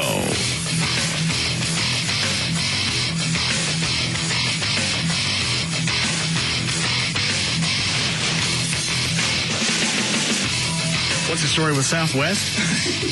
I didn't know until Trey asked. Was it a fine? Yeah, they got a $3 million fine. Federal regulators will seek a penalty of at least $3 million against Southwest for failing to inspect older planes for cracks. The airline said Thursday it had complied with regulators' requests and would contest any fine. The FAA is looking at a Southwest failure to do required inspections on some of its older Boeing 737s. The aim of the program is to find and repair small cracks before they become a safety hazard. Spokeswoman for Southwest, Beth Harbin, said the airline brought the issue to the FAA's attention and believed it had handled the matter to the agency's satisfaction. Harbin said we brought in 46 airplanes to take another look at them. These are preventative inspections. On 6 of the 46, we found the start of some very small cracking. That's the intent of the inspections. All right, I don't understand. Did Southwest... Who brought this up? Because it sounds like Southwest took it to the FAA and said, we'd like to have these inspected. From what I understand, Southwest realized some of their jets had not come in for this particular inspection. They didn't, and then they told the FAA, hey, some of these were out of circulation. Yeah. Or they didn't go through the inspection process. Correctly. But we've already handled it. We've found them, and there were 6 out of the 48 that had small cracks. We've addressed it. Thank you very much. The FAA has to come back down and said, well, because you did that, we're going to fine you $3 million. How did the planes escape inspection? Well, they do go through what's called C-check, which is they take them all apart and put them back together. Some of the parts of a 737, especially the older ones, you got to watch very, very carefully for... How did these 6 planes keep from going inspected? They inspected them. They inspected them. They didn't inspect them for as many things as they should have. Okay. Again, Southwest... Still Southwest's fault, but they brought it up to the FAA instead of just fixing the problems and keeping their pussies shut. Correct. They brought it up to the FAA. Now, what is it about these jets? Because I saw some deal about, like, a roof blew off of one of them and, like, a stewardess went flying. Stop it. Yes, that was an Aloha jet 20 years ago. Okay, what? It was an Aloha jet out of Hawaii. It was 20 years ago, and it was an old... Yeah, Trey's right. Who cares if it was back in the 80s or 90s? Roof comes off a jet? Yeah. Was it a Southwest plane? It was not. It was a 737, though. What was the airline? Aloha. Well, that's funny. And they just sucked the stewardess out? She happened to be standing up at the time, and it took everything from the right behind the cab. All right, the roof has come off the cabin. You're free to go anywhere the hell you want. Feel free to fly among the clouds. Right about behind the cockpit up until about the way. You can move about the ocean now. Go ahead. Forget about the seatbelt thing. That's not going to do any good. And you know what? Smoke. Ding. The plane did land in one piece, but it did have No, it didn't. Yes, it did. No, the Aloha. I think it did. I just saw it on the news. The roof, well, technically Trey's right. It landed without the roof. It landed with a big chunk of the front end of it. Yes, that ain't in one piece. That's okay. The aircraft itself, the only person to die was the stewardess who happened to get sucked out. Okay. Why is it you're trying to short sell this? I'm just saying. The roof came off and a chick got sucked out. Those things happen. And it just happened to be on the airline called Aloha. I don't want to relate the two to this and to the Southwest issue. They're totally different. Southwest doesn't even fly that model of that airplane anymore. That was a 100 model. They don't even fly those anymore. Okay. They don't. For obvious reasons. No, they're just because they're very old. They were very old back then, and they've learned now at that certain point. How about that? Roofs come off. You retire the airplane because of fatigue. Because it's convertible planes. Yeah. It's a good idea on a LeBaron, but on a plane, I don't like that. It was Hawaii. I don't think Southwest jets would look good as a rag top. Is that, Damn. Who is that? It's Janet St. James. Oh, okay. Thanks. Hi, Janet. Hi, Russ. What's the temperature like in the studio? I don't know. 71, 72. Mm-hmm. Sounds good. Yeah. What'd you do? What do you mean, what did I do? Did I make somebody mad to have to come out here and do this? Yeah. Probably. It wouldn't surprise me. Brett, well, we've had Brett Shipp on before, and he said the only people that get sent out in weather like this are the idiots that are still at the studio or people low on the pole. I wouldn't doubt it. Although everybody got sent out today, if you notice. I didn't see Brett Shipp out. Yes, well, he's in. He's in the, I think he's in TxDOT in Mesquite. Yeah. Okay. He's not standing out in the cold. That's Where it's true. warm. Yes, that's true. Yeah, I just looked up 5-10 minutes ago. I saw you doing a live shot from an overpass. Why is it they feel the need to do this? Well, go like wall-to-wall weather coverage. I know, but I can look outside and see exactly what you're showing me. That's true. I think other people are really, really interested in it, though. I mean, it's like weather is an obsession here in Texas, and people want to see it. So that's why we do it. And earlier this was really important. But why does a human have to? Why does a human shut up? Why does a human have to stand out in the snow to prove to me that it's snowing? I can flip on the TxDOT cameras. But not everybody can. But almost everybody can flip on Channel 8. All right. So how long have you been out today? I have. I left the station just before 11, knowing that it was coming and knowing I was going to come to Tarrant County. So I've been out actually in the snow since about 1. Now, where are you doing the live shots from? How far away are you from your house?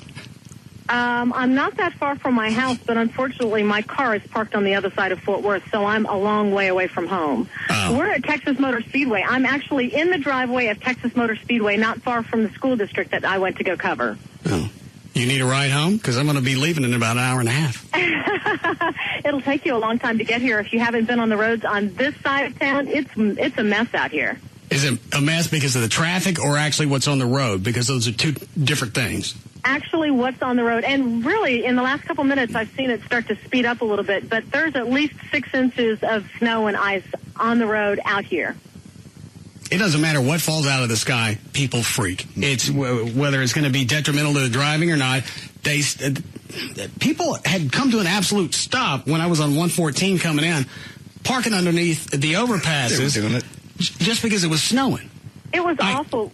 I actually refused to get in our satellite truck to edit our piece because it was parked on the side of the road, and 2 cars in 20 seconds spun out and almost hit it. And I said, we're going to drive to a parking lot, but I'm not getting in that because I'm afraid that we're going to get hit. People drive like crazy maniacs in this sort of weather. Well, they don't know how to handle it. It's whether you think you do or you don't, it's the people that are around you that are the biggest issue. Because Amy sent me an email earlier today. Should I wait later to come home or now? Well, now's the time. Whether you can drive in it or not, the other people around you can't. So the fewer people on the road, the better time to come home. But I think that's also the advantage of doing like wall-to-wall coverage. If somebody can snap on the channel just for a couple of seconds. And so you get wiped out on the side of the freeway.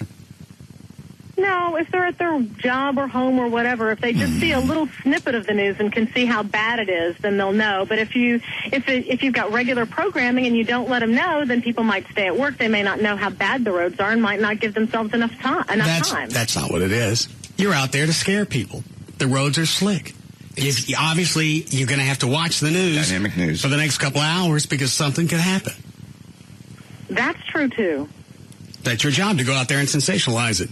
Hopefully not. I didn't do a sensational story. Did you see mine? Oh, I didn't have the audio up. I just saw you got shoved outside. I just wondered who you pissed off. I did. I did a story on parents that were trying to pick up their kids from school, and they didn't know that they were supposed to come get them. Why wouldn't they know? Because all the school if there's early release, how do you get in touch with everybody? Almost every school district, you go to their website, and it'll tell you if they've closed early or not. Some school districts even have email text messages that'll tell you they closed early. And this school district does, but if you don't check your email throughout the day, which I don't, my personal email, I don't check it throughout the day. I know, but I don't. So what if something happens with one of your kids? Well, I hope that they can reach me on my cell phone, but maybe they can't for some reason, or maybe they can't reach me. So not important enough. He's in a meeting and he's turned it off. Not important enough to actually check your email. Well, I have different emails. I have a work email and I have a home email. Okay. And what does the school district have? Theoretically, they would have all of the correct numbers, but not everybody keeps up and hands over their proper information, which is a lesson that parents need to know in a case of emergency like this. You got to make sure you don't love your all kids. your right digits. God, she loves her children. She don't care about those kids. She does. I'm not going to check. Hey. She's even in the news and she didn't know. Debbie Henry in our office, our human resource chick, I passed her to the hall about 1:20. And I said, are you leaving early? Because I know sometimes you go get your grandkids. She goes, why would I leave early? I get Debbie, they're closing the Dallas schools. She panicked. She's like, oh, they're closing the schools? Okay, all right. I'm wrong then. I didn't realize people were that big of a bunch of dolts. Dan was standing right there when he told her. No. With everything coming down, she had no idea to even go and check to see if DISD was going to close early. She totally panicked. She went, why are they closing the schools? Because of the storm that's coming. All right. Then I apologize, Janet. People are fools.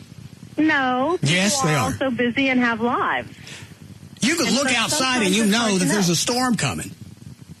Yeah, but look outside your window right now and tell me, is there a storm in Dallas right now? I don't know. I don't have windows here. Ah, so you wouldn't know. I don't need them. I got 6 TVs in here with idiots like you standing outside. I got to go. Bye. All right. Thank you. I spoke with Mark Davis. He's been in the car for 3 hours trying to get from Arlington to Flower Mound. I have never heard him sound so disgusted and pissed off in my life. Is traffic at a standstill? Yes. Where is he right now? In the car. Oh. We never went to the moon. I believe Obama needs to be in the White House. 24 sucks. 24 doesn't need to even come back on the television. No. Curling's for pussies. Yeah. Kiefer Sutherland's a homo. Can't act. Politics suck.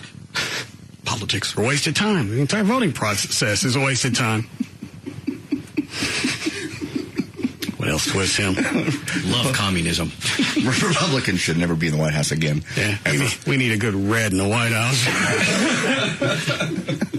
Stick up Lennon. What? Stick up Lennon and Marx. All right. You got any more news? Oh, yeah. Go ahead. Well, the Army advised recruiting stations across the country to use extra caution after that small bomb damaged one in New York early this morning. The Pentagon said no official warning or higher state of alert had been issued. A spokesman said occasional vandalism does happen at recruiting stations from time to time. During a news conference Thursday, the New York mayor, Michael Bloomberg, vowed authorities will track down the person responsible for the incident. The explosion caused minor damage and no injuries, but it prompted a huge police response that disrupted travel through and beneath Times Square. Now, they actually have video of the bicyclist going up, 10, 15 minutes before the explosion, or was it longer than that? It was 3. As soon as the bicyclist leaves the spot, 3 minutes later, you see the flash. But you can't identify the bicyclist. Why, well, I don't understand why those cameras are anywhere if they're not going to have the definition to go back and be able to identify anybody. Again, I don't know why you waste the time. You can see the event. You see the bicyclist go up. A few minutes later, you see the explosion. You can't identify anybody. Same thing with banks. And why you stick all the cameras up in the ceiling so all I got to do is wear a hat? A lot of them do. It's like, why not stick it right where the glass partition is in front of the Just at telly? eye level so you can see their face. Directly into their puss, yeah. Almost everybody knows it goes into a bank. All the cameras are mounted up high. All I got to do is wear a hat. Look down a little bit. They never get your eyes and never get your face. Yeah, you don't get enough to be able to identify them. And even if you do, the quality still sucks. It is amazing after all we can do that you can't get better quality in a bank or on the street. Well, as cheap as cameras are and hard drives, you can store video for weeks. All right, go ahead, Dan. Well, the Vatican is putting priests who hear confession through a refresher course to tackle a recent crisis of confidence among churchgoers in Italy. There's been a sharp decline in the number of those going to confession, with some blaming the performance of priests hearing their litany of sins. Many are ill-equipped to deal with contrite Catholics, some critics argue. The Vatican's crash course aims to strengthen priestly training in a bid to improve relations with believers. According to the latest available data, around 30% of Italian Catholics do not believe it's necessary to have priests in the confessions. Who do you confess to? You just go in there and confess to God? To God, yeah. Furthermore, 10% believe the presence of a priest impedes direct dialogue with the Lord, and another 20% admit to finding it difficult to talk about their sins with another person. Well, also, your chance of getting your pee-pee squeezed go way down. Yeah, I don't think it's going to happen from God himself, whose name is God. I wonder why Manning does that. God, whose name is Jesus? I don't know, but he does it at least once every broadcast. Okay. All right. To the list of simple. Just in case we've forgotten of things not to do with our awareness. No. Now that we have this crisis of people believing in us again. And coming in for confession? Yes. He is. Do not stick a rock garden in your weenie. Do not stick Darren's dance groove video in your weenie. Were you waving at, Cliff? No. Do not stick a BB gun in your weenie. Do not stick Evil Knievel in your weenie.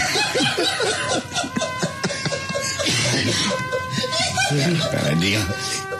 Do not stick the guitarist from Great White in your weenie. Do not stick Uncle Milton's ant farm in your weenie. Do not stick a Bugs Upper in your weenie. Do not stick a jar of bacon bits in your weenie. Do not stick any of the Bay City Rollers in your weenie. Do not stick Curvangers in your weenie. Do not stick the bald-headed black man from the 7-Up commercials in your weenie. Do not stick Dennis Franz in your weenie. Or one of the Campbell's kids. No. Or that old guy with the big eyebrows that sells the juicers. Don't put him in your weenie. And don't stick anything in your weenie with fingers that can point at you in court and say, that's him. Thank you. Good call. Go ahead. Okay. To the list of simple childhood pleasures whose safety has been questioned, you can now add this: eating snow.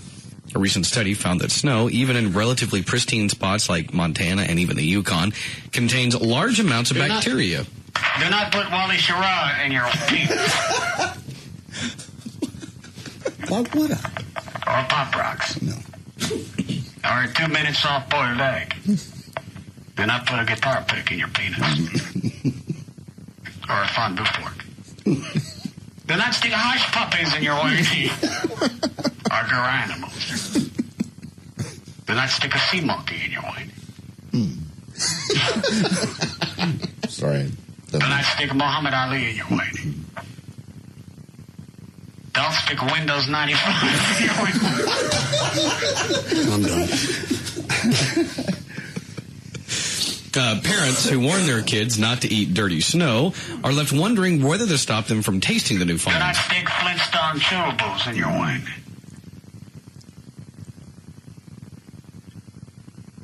Two, because of Do not Pseudomonas. stick Cliff Notes in your weenie. Or a Polly Pocket.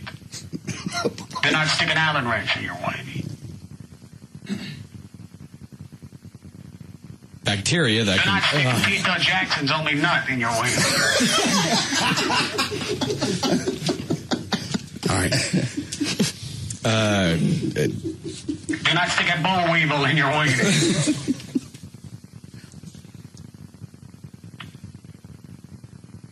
Pseudomonas. Do not stick a Daiwa 19-inch TV VCR combo in your penis.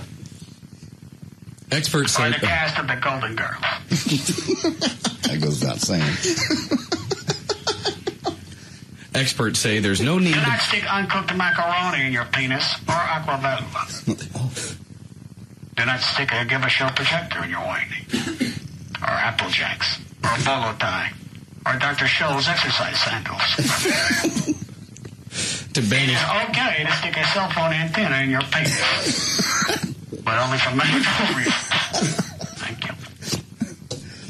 Experts say there's no need to banish snow eating, along with favorite pastimes like dodgeball and chaperone trick-or-treating or riding a bike without a helmet. Dr. Penelope Dennehy, a member of I don't even know what this story's about.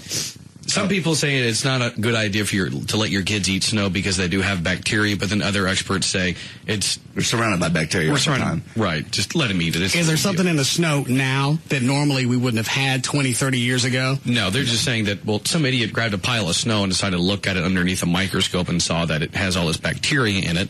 It's ice that's on the ground. It's going through the atmosphere. It's clearing out a lot of pollution. Yeah, there's going to be a lot of crap in it. Yeah, and that's but there's the same crap that was there when we were kids. Right. And that's basically what they're saying. You know, eating snow, they're not going to get anything different than they wouldn't get from dirt. Okay. How we doing, Cliff? Breaking 4. God damn. It seems we've officially left Leave It to Beaver behind.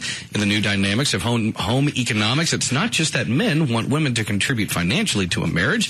The vast majority of men say they wouldn't even mind if their wives brought home a bigger paycheck.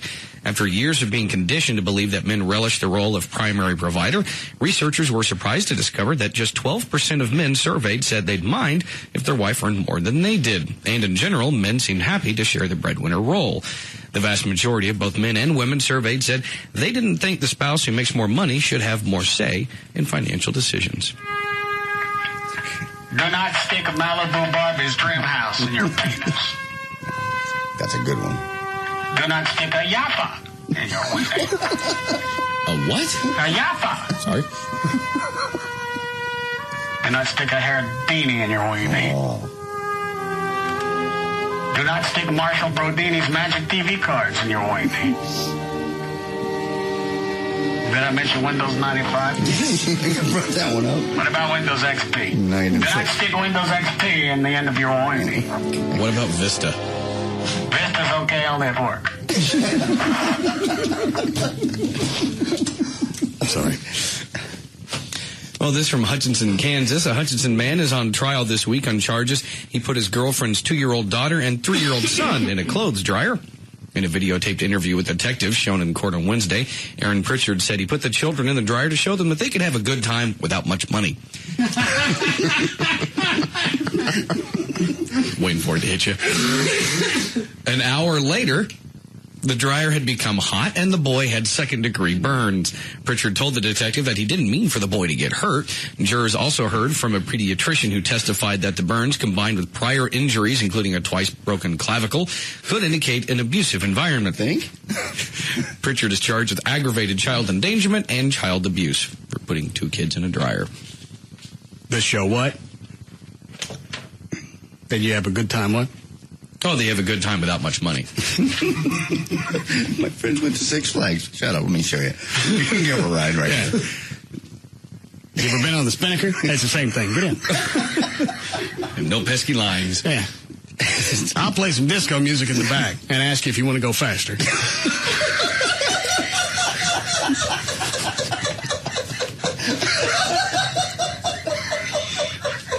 Is that too far back for you, Dan? No, I know what the Spinnaker is. Oh, right. They still have it at the state fair. Yeah. I think this one of them, was it the it was the Himalaya. Himalaya was the one. Backwards and faster. Right. You want to go faster? No! Come back. I'd scream no, and every time he'd turn the damn thing up.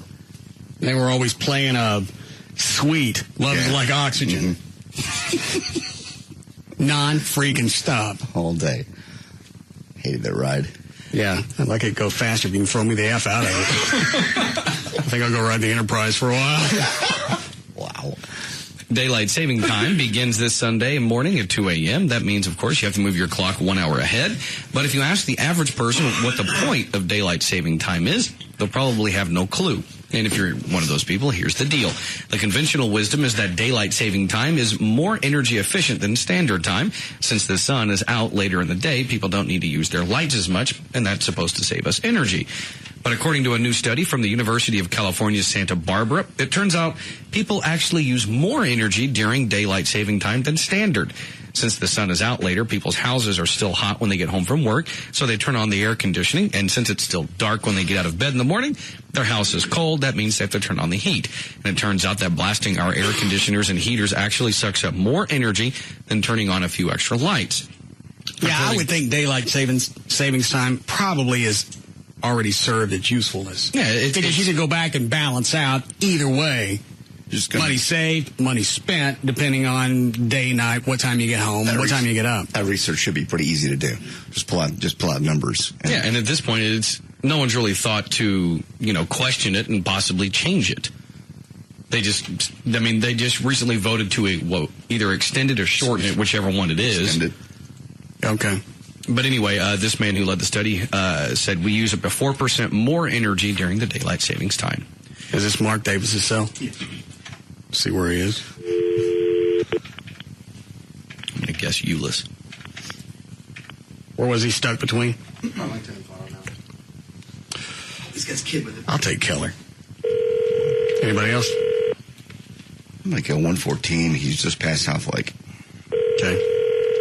Actually, I'll go northwards now. Hello? What are you doing? Well, at the moment, I'm letting my dog pee because she hadn't seen anybody all day. Oh. You still in the car? 3.5. Hold on a second.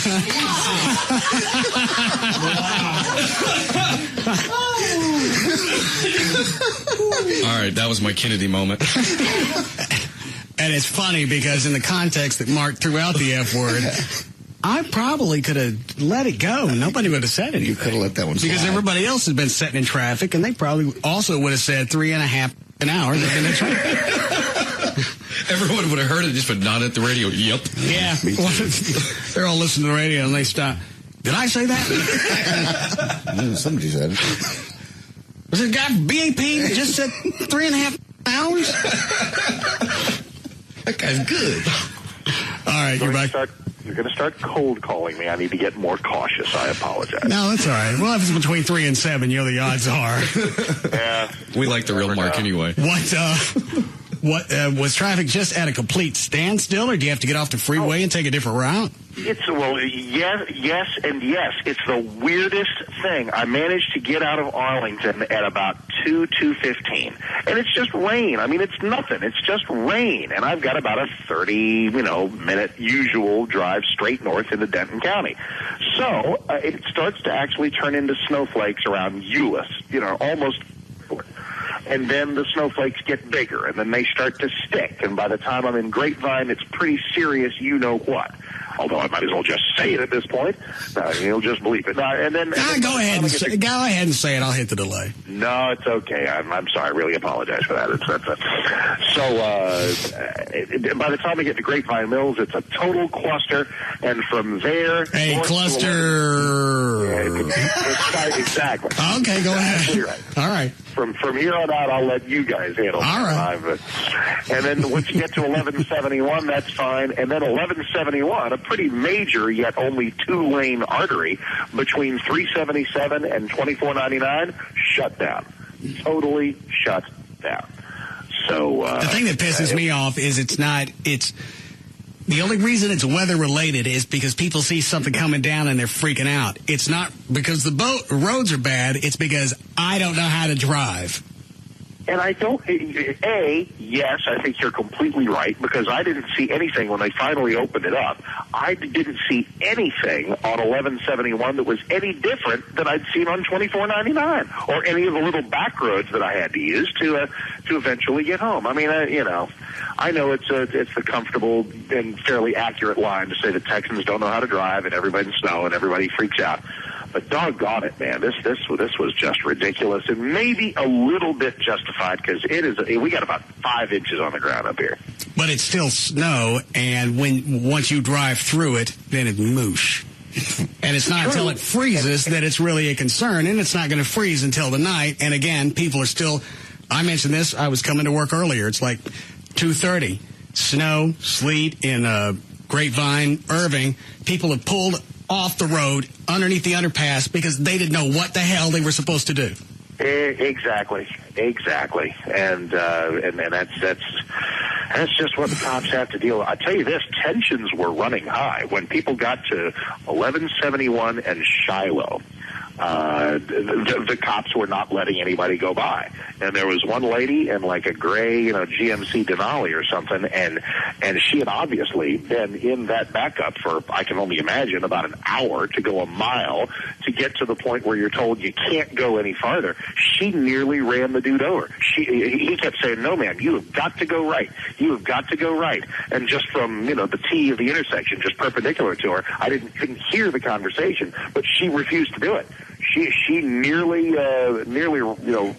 drove by him, and I don't know if he would have had to draw down on her.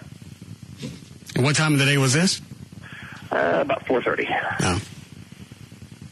And where was it you were driving? Do we need a break? Oh, okay. I'm sorry, I have to go now.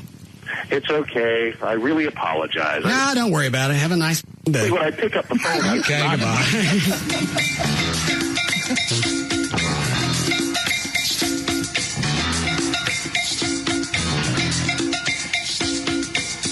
We'll be back to the Russ Martin Show.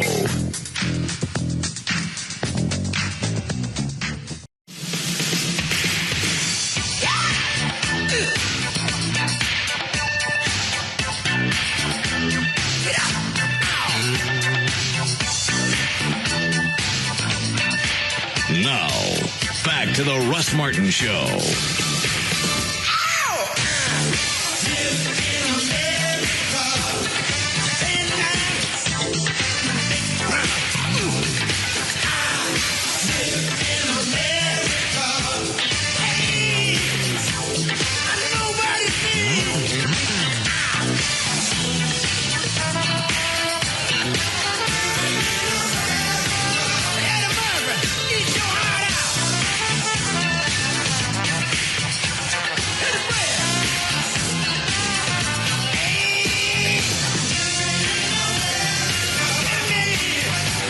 It looks like by this picture she sent me, she drove through the grass getting up the driveway. Yeah. Yeah. That's the grass. I can't figure out what this is in the picture, though. Looks like the edge of the car, maybe? Whatever it is, she didn't make it all the way up the driveway. No. Looks like she was doing car angels. It's quite a bit of snow. We're sorry. All right.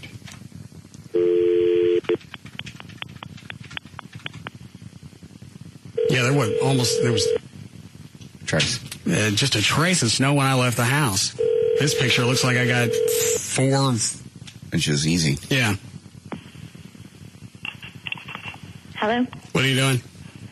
I'm just trying to relax after my 2.5-hour venture home. Where did you park the Corvette? In the front, by the front porch. I wasn't going anywhere else. Did you drive through the grass? That's where I got stuck. Why were you driving in the grass? Because when I started sliding, I was trying to see if I could move over at all and if the grass would help, but no. Did you hit anything? No. The only fantastic thing was Mike was just down the road. Mike who? UPS. Oh, okay. And he came, and there was some water left over in one of those garbage things. So he poured it under, and then he's out there scooping with his hands because I'm sitting in the car with the brake on so I don't slide anywhere. And anyways, he kind of helped me slide back out of the drive and then helped me get back up. So I'm not going to be able to get up the driveway. No, I bet you can. Why did you go up that side of the driveway? Why didn't you just go straight up? I don't know. It was. I went right into it, and it was already sliding. I mean, the wheels were spinning like crazy, and then the back end started sliding out. So. What are you laughing at, John? Instead of taking the direct route, you got a car going in one direction. Well, yeah, so straight up the driveway. There's a circular drive, and the part of the drive on the very left goes straight up into the garage. If you go up on the right, you go up the entire roundabout. No, I wasn't going into the garage, and the left side is steeper than the right is. So that's why I went up the right side. And you decided to go up to the right side and drive through the yard. Well, yeah, I did. So, how is the Corvette close to the house? I can't tell by this picture. Yeah, it's about 2 or 3 feet away from the front porch. Okay. So. Well, I'll be home in about an hour or so. Well, be careful. Oh, no, you know what? We're not leaving here tonight. We're doing a slumber party. Yep. Well, if you come home, go south and come across. Don't go 114 or LBJ. Okay. I tried all of them.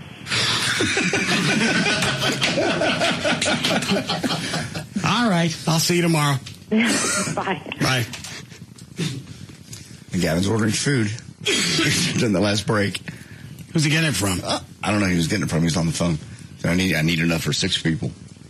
Who are you ordering food from? Eatsies. Who? Eatsies. Did they deliver? Yeah, we're going to have someone pick it up. Oh, okay. You got enough for who all staying? Chloe, you're not? No. I am. All right, what is it, 6? 2, 4, 5, 6, yeah. Ryan, are you staying? No? Okay. So, and where are we going to sleep? I told you, we're gonna have, I'm working on it, we're going to have air mattresses, and we'll get them separate. We're going to have blankets. And if you want, I'll get you some sweatpants. So you can relax.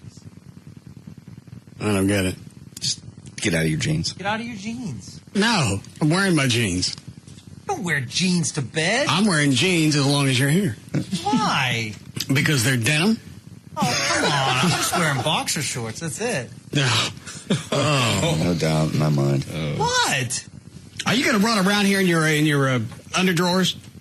I'm going to wear boxer shorts. Yeah, and probably a T-shirt. What's wrong with that? Because I don't want to see your wing come out the little flap in the front. It won't come out the front. It has before. When does it come out? When we tackled you and took your pants off one time. Of course it's going to come out when that stuff happens. Jesus. Well, don't say of course like it's doing some type of cursory check of the environment. It would be on patrol then. I'm going to get my head out of here and get a lay of the land. Nah, I'm not going to stay if you're going to be running around in your underdrawers. I'm not going to be... They're boxer briefs. They're fine. Fine, I'll wear sweatpants. All right. I'll wear sweatpants. I got slippers in my car. It's going to be great. Why you got slippers in the car? Because sometimes if my feet are wet, rather than dragging them into the house, I just put my slippers on.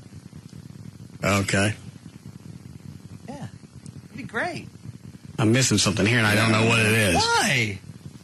Nobody carries slippers in their car. I have an extra pair of slippers. All right. I'm obviously not going to get a punchline out of this, and nobody's going to help me. So go order whatever it is that you need to order. We'll be all good to go. Okay. We'll hang. It'll be well, hang on. Are we going to have enough food for tonight and in the morning? Yes. Everything will be taken care of. It'll be great. What are you getting from Eatsies? I figured I'd get some salad, some chicken breast, some steamed broccoli. What are we going to have for breakfast? Breakfast, we'll probably get some oatmeal. Do they have all that at the Eatsies? Yeah. Okay. Eatsies. I don't care. All right. It's going to be, seriously, it'll be fine. It's the best thing to do because it's only going to get worse. Okay. Thank you. All right. All right, Dan, what else you got? Okay. Well, yesterday, Forbes.com released a list of the world's billionaires, and there are 1,125 of them. 41% of the world's billionaires are from the U.S. 20% of them are new to the list this year, and there are 50 people who made it onto the list that are under the age of 40. The youngest person on the list is Mark Zuckerberg. He's the 23-year-old man who created Facebook, and he's worth about $1.5 billion. I've never seen Facebook. I didn't realize it was that popular. It's very popular, but I know it's more so popular, I think, among college students, more so than MySpace, I think. But I had no idea it was that big of a revenue generator. If he sold it and he made, what, $1.5 billion. Yeah. And that makes me wonder how much, if that Tom from MySpace, he sold it or joined in with, was it News Corp for like $500 million, I think? I don't have a clue. And actually, I don't think that guy for Facebook's, he sold it yet. I think he's sitting on it. What does it say in the story? Anyway, which might make him the youngest self-made billionaire in history, according to Forbes. All of the billionaires in the world are worth $4.4 trillion. According to the World Bank, the total amount of money on the entire planet is $48.2 trillion. That means all the billionaires own 11% of all the money in the world, even though they make up just a fraction of the world's population. And most people have gotten used to hearing that Bill Gates is at the top of the list, but he's not number one anymore. In fact, he's dropped all the way to number 3. The top 5 are Mukesh Ambani, the second year of, he's one of 4 Indian guys in the top 10. He made the second most money last year, $22.9 billion. Number 4 is Lakshmi Mittal. He's the one that sent the medal to be used to build the World Trade Center Memorial. He's worth $45 billion. All right. Number 3, Bill Gates is still worth $58 billion. Number 2, Carlos Slim Helu. He's worth $60 billion, and he made half of that in the last 2 years thanks to his wireless telephone company, America Movil. I think he said he's from Mexico. And number 1 is Warren Buffett. He's worth $62 billion right now, and Warren was just 13 years old when he claimed a $35 tax deduction for his bike. I can't think in those terms. They have cash that you could never exhaust. Even if that was your life's goal, is to spend every penny that you've got. Yeah, it's like the old thing that people always mention about Bill Gates. If he were to stop and pick up $10,000 on the street, it would actually cost him money. I don't know how you could exist like that. Why? Well, at a certain point, there's no driving force. You know, I think to go out to work, to make a little extra cash so you get into a nicer house or a nicer car. When you finally get to that point, it would almost seem like any driving force that you have would be gone. No, Mark Cuban actually brought this up, and he goes, at that point, it becomes keeping score. Their goal is no longer to buy a nice house, to have a car, take a trip. It's to keep score. But you're never going to win that contest because, like with Bill Gates, there's always going to be a Warren Buffett. With Mark Cuban, now he's got that kid from Facebook that has almost as much money as he does. So what's the keeping score? I think you keep score with the guys around you. Not obviously, you're never going to beat a Bill Gates. Well, Buffett, and he's still, his company, Berkshire Hathaway, he's still out there every day trying to find new companies to buy, analyzing the market. I mean, they call him the Oracle from Omaha, and if he speaks about a company... Okay, let me put it this way. If I had that much cash, I would have no driving force. He's giving most I would of his sit away. around the house every day and do nasty things to my liver. And you're probably right. Day in and day out, I would stay absolutely polluted and never go anyplace, knowing that I don't have to work. I would terrorize people, I would buy places, and I would have people killed. Maybe that's why God doesn't give you billions of dollars. Okay. You already said if you were God, you'd take people off the earth and what? I'd flick them off like little boogers onto the moon. What, Dre? Well, like Gates. His driving force now is philanthropic with the Gates Foundation and, solving world hunger and poverty in Africa. I wouldn't care about world hunger because I would be at home doing nasty and horrible things to my liver. I think day in and day out. And Buffett gave the Gates Foundation, I think, $38 billion. I would never have a solid bowel movement ever again because I would sit at home and just do horrible, filthy things to my liver. What were you going to say, Dan? I was just going to say maybe one possibility would be it's just sheer ego or power at that point. Sure, someone like a Warren Buffett, he's got $60-something billion, but the reason why he still gets up and looks into all these different companies is just because he doesn't drink. I would continue to drink every day and do horrible, filthy things to my liver. You've always said if you won the lottery, you'd still do this job. I would buy this station. Yes. And then I would have everyone killed. Fired? Fired. Yes. I think you can't kill them. I think if you file with the FCC. No. I'm not really sure what I would do if I had enough cash where I didn't even have to think about working again. Like $1 billion? Would that be enough? I don't think $1 billion would be enough. Would for me. $1 billion? I think that's a lot of money. I don't think spend that in a lifetime. $1 billion? Mm-hmm, sure. Yeah. Okay. But regardless, just to get to a point where I knew I could do whatever I wanted for as long as I wanted. What are you laughing at, Chloe? Just Dan and I are looking at each other like, are you kidding me? $1 billion is not enough? $1 billion first of all, both you guys in your late 20s, early 30s, $1 billion isn't as fantastic as it used to be. It's not, you're right. But it's anyone, if a baby born today had $1 billion, it could sustain itself. If I had $1 billion, I would still work. If I had maybe 50 or 100, then I would start that liver thing. Jack Daniels drip. The assault on your liver. But that would be about it. It would have to be something fantastic that I know I could never spend for the rest of my life. Then I'd stop going to work. You really would. I thought you said no matter how much money you enjoyed doing this enough, you would come in. I lied. Okay. You like the liver thing better? Yeah. Would you travel at that point? I wouldn't have to travel. You just have slides up on the wall every day while I'm phased. You could have a G5. You're in Mexico today. I love Mexico. I don't remember getting it. I love to fly. Just put things up on the wall, pictures, whatever. That way I don't have to get a visa. I don't have to get on a plane. I don't have to worry about getting the Hershey squirt. I don't have to do anything. All I got to do is sit there and do nasty, horrible things to my liver. You could have a G5 standing at a moment's notice. Pilots everything. You decide you want to go anywhere from Paris to... If I've got billions of dollars, I could sit by the window in a house and pay people to run back and forth in front of the window, looking like I was going someplace. People with little runway lights on their head. Here we go, taking off. All right, go ahead, Dave. All right. On February 9th, an American Airlines flight from Chicago to London was delayed for 11 hours because of a mechanical failure. During the delay, all but 5 passengers got booked onto other flights. So rather than cancel the flight altogether, American flew those 5 passengers to London, so they all got bumped to business class, and they were each waited on by 2 flight attendants. Now, of course, the environmental types are going crazy over what they say is a horrendous waste of 22,000 gallons of gasoline. They say with that gas... Was that plane going to make the flight anyway? Yes, the plane had to be in there anyway to come back with a plane load full of people, so airplanes are deadheaded all the time. Okay. Yeah, they say that with the gas used to fly the 5 customers from Chicago to London, you could have driven a Toyota Prius for over 1 million miles, or the equivalent of almost 43 trips around the world. Well, if that plane had to be transported back anyway, then that entire argument is... Environmentalists have been doing this for a couple of days since that story came out, because there were 5 people on a plane that went all the way to London.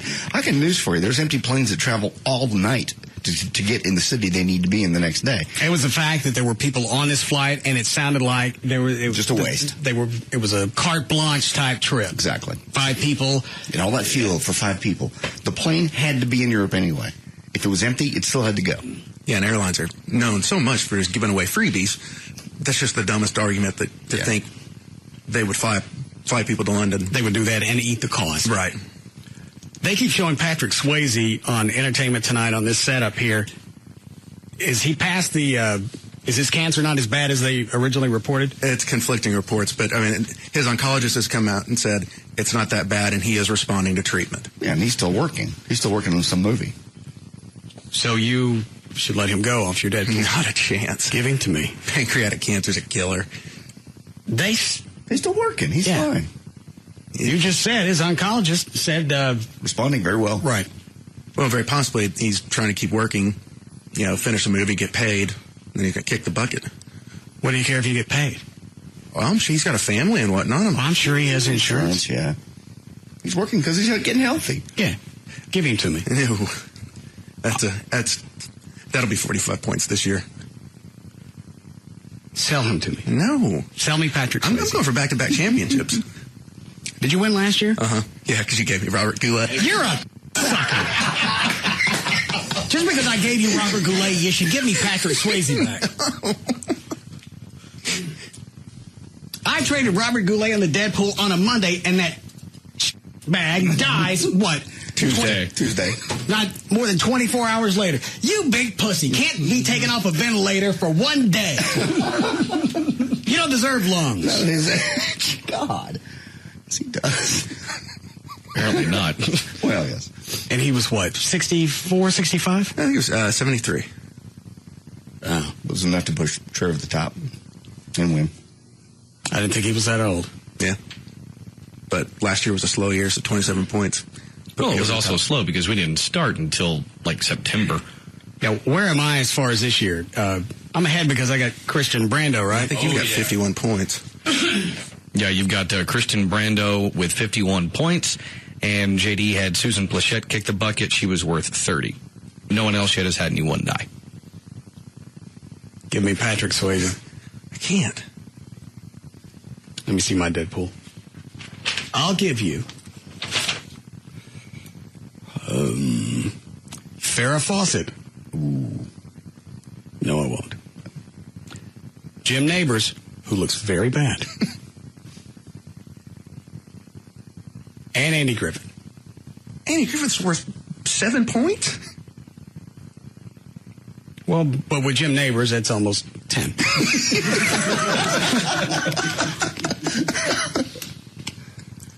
I'll give you Farrah Fawcett for Patrick Swayze. I can't do it. Farrah Fawcett? Her cancer's treatable. I don't think it is. I believe so. I believe she's relapsed. It was up until a certain point. Yeah, I think it's just a matter of time. I think it's only days.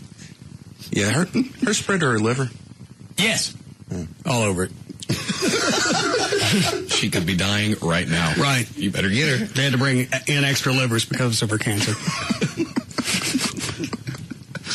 Maybe try to do a trade where you give Trey one of your people off your list now and then a person be named later. They do that in sports all the time. I don't want to do that. Just give me Patrick Swayze and have Farrah Fawcett. Swayze's going to die. So is Farrah Fawcett. But he's worth more points. How old is Farrah? 60. Yeah. Oh. All right. I'll give you $100. And Farrah Fawcett. Just write it off your watch. Well, watch. The one that you gave him $6,000 to buy. I loaned him the $6,000 because I thought he was having financial problems. I didn't know he was going to go buy a Rolex with it. We still have that Rolex? Yeah. I didn't know if Russ maybe took it in Hawk. You know what? Until you pay me off, I'm taking Patrick Swayze until you give me the $6,000 for the Rolex. You come up with the $6,000, then you can have Patrick Swayze back. Do we need a break? All right. We'll be back to the Russ Martin Show.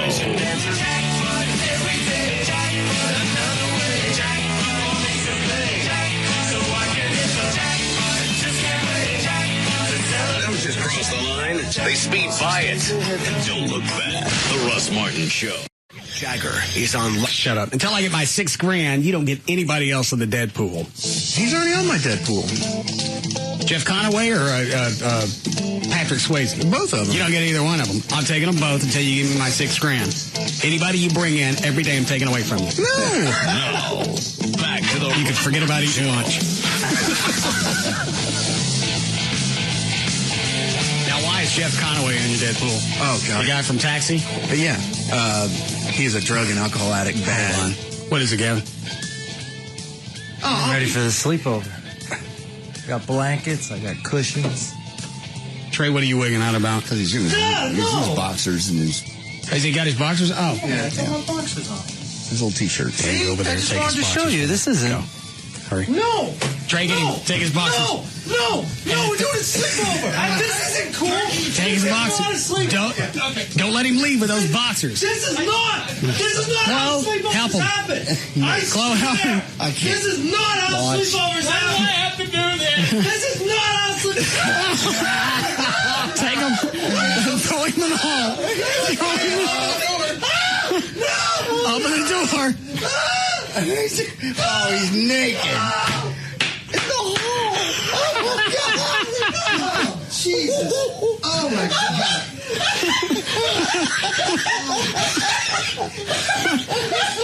Lock that door. See, Dan was like he's about to throw up because his face was right down in the moosh. I don't want to do that. Did you get a look at his... No.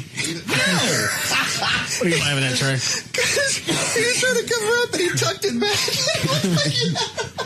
He did tuck back to get away.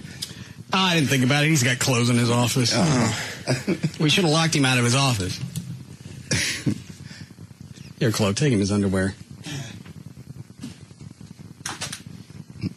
Why is that, of all people, that's the nastiest? I don't know. It's just so funny to see your boss also butt naked and thrown out of your studio.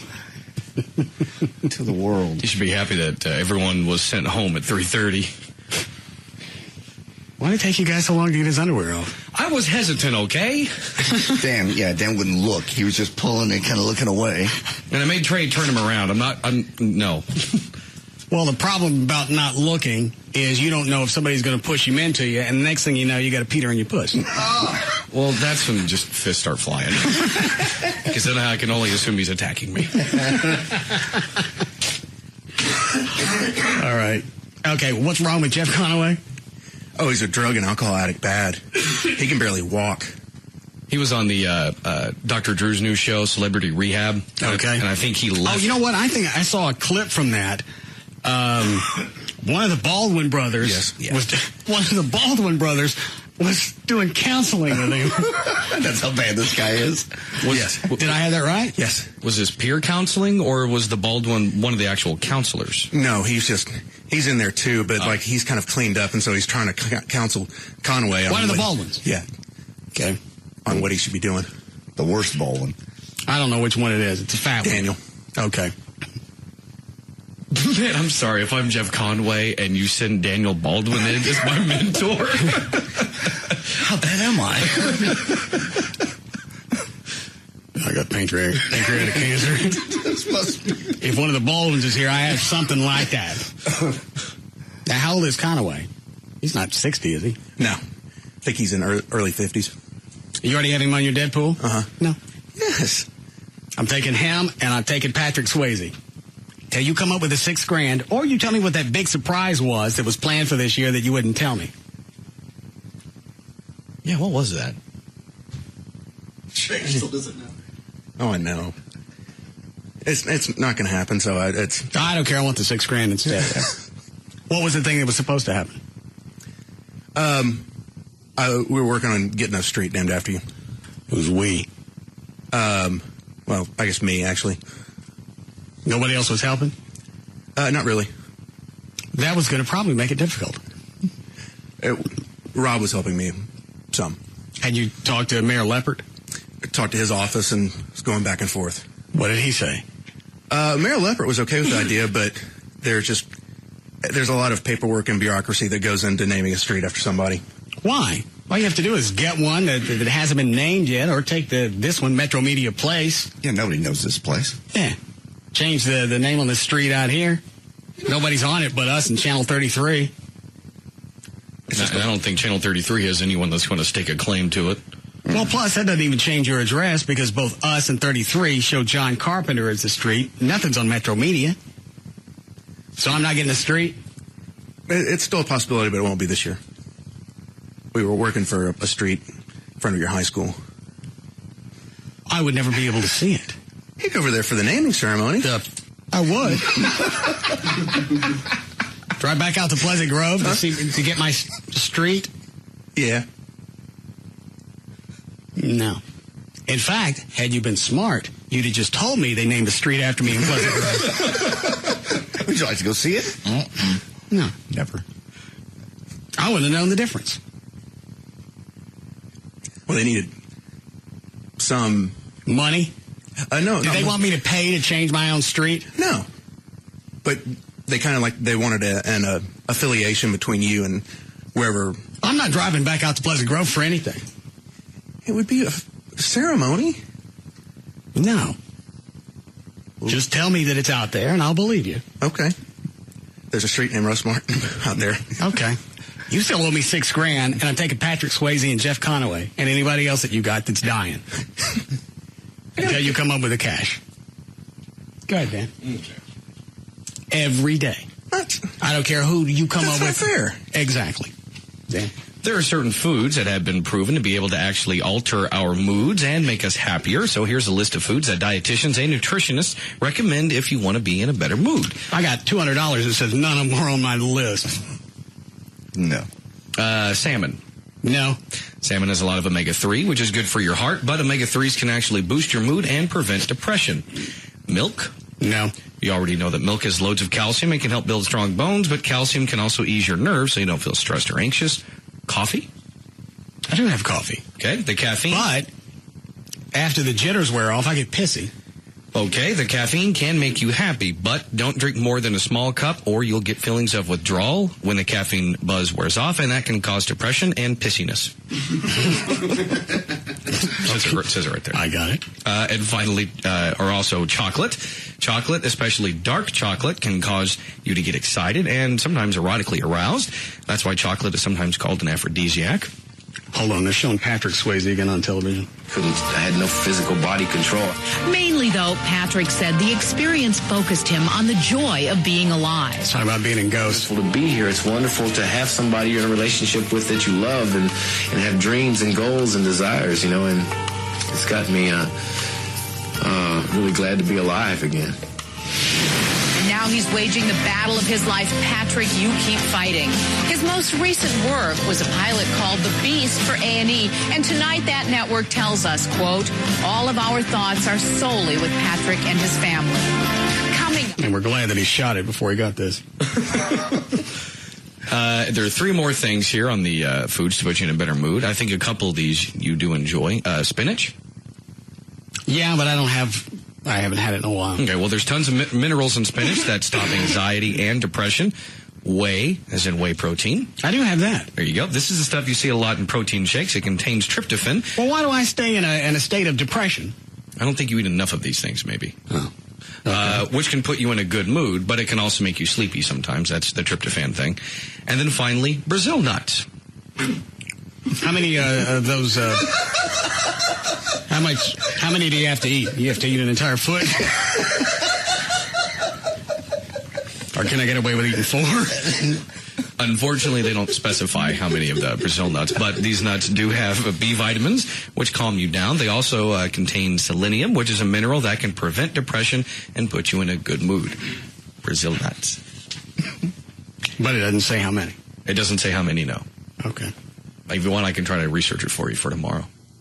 All right. Did anybody watch American Idol last night, by the way, before we get to going? I TiVo'd it, but I haven't watched it. Okay. How do you make the transition from Brazil nuts to American Idol? I was just looking down. I was just looking down at a story about American Idol. That was one of the dancers. No. A guy named David Hernandez. What's the big deal with him? They found out he used to be a male stripper at a predominantly gay Somebody sent me this audio clip. It's cut number 26 over here. Did you hear the name of the club that he danced at? Yes. Dick's Cabaret. Anyway, this is off camera. This is cut number 26. This is off camera, apparently, between Simon Cowell and Paula Abdul. Some people say it sounds like he says, "Say I like the way you strip to that." It was off camera. It's a lot of noise and stuff. I can't tell. What they're actually saying, TMZ's come out and said, "Say, I liked the way you stripped it down." And I can hear both things. I don't know what's the difference. Why is this such a big deal? Now, are they going to kick him off because he used to be a stripper? I don't think so. Didn't they kick somebody off at another time because they had lewd photos on the internet? There were, some nude pictures surfaced that had been like some erotic photography. So I can hear it stripped it down. Stripped to that or stripped it down. Either way, what difference does it make? That's what I don't get. And what the big deal is, people have been sending me this clip all day. Did you hear what Simon said? No, I don't listen. Did you look at the ratings? Like last week, the top 3 shows were all American Idol. No. Each, I guess it was on Monday, Tuesday, and Wednesday. One day was all male, one day was all female. I don't know what the third day was. Results. But each day, they had 27 million viewers. George goes home every night and watches it. I'll call her. "Oh, it's coming back from commercial. I got to go." What? Why? What's the fascination? Karaoke.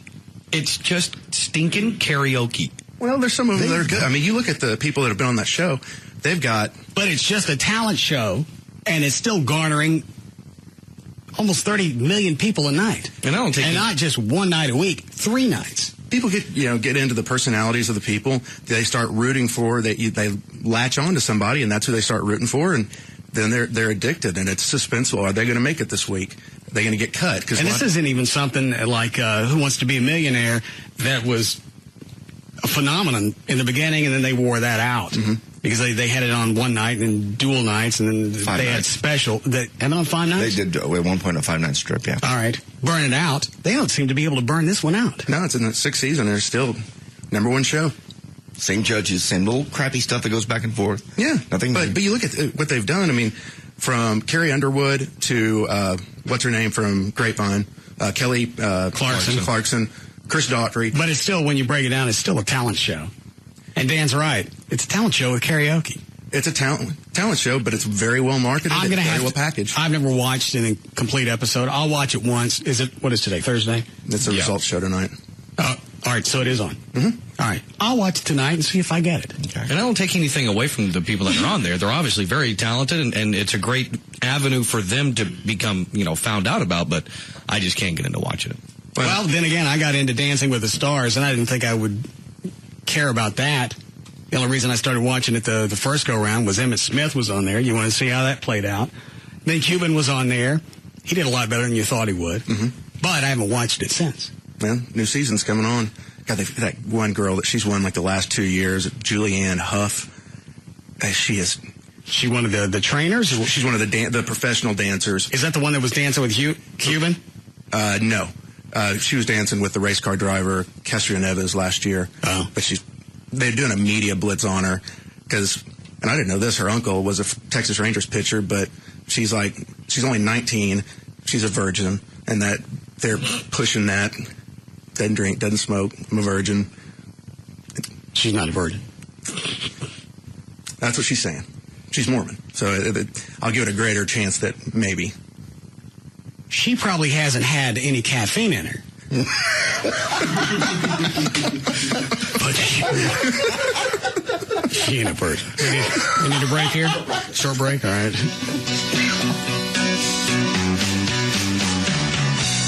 We'll be back to the Russ Martin Show. I whooped Batman's ass. I whooped Batman's ass. I whooped Batman's ass. I whooped Batman's ass. Like nothing you've ever heard before. The Russ Martin Show.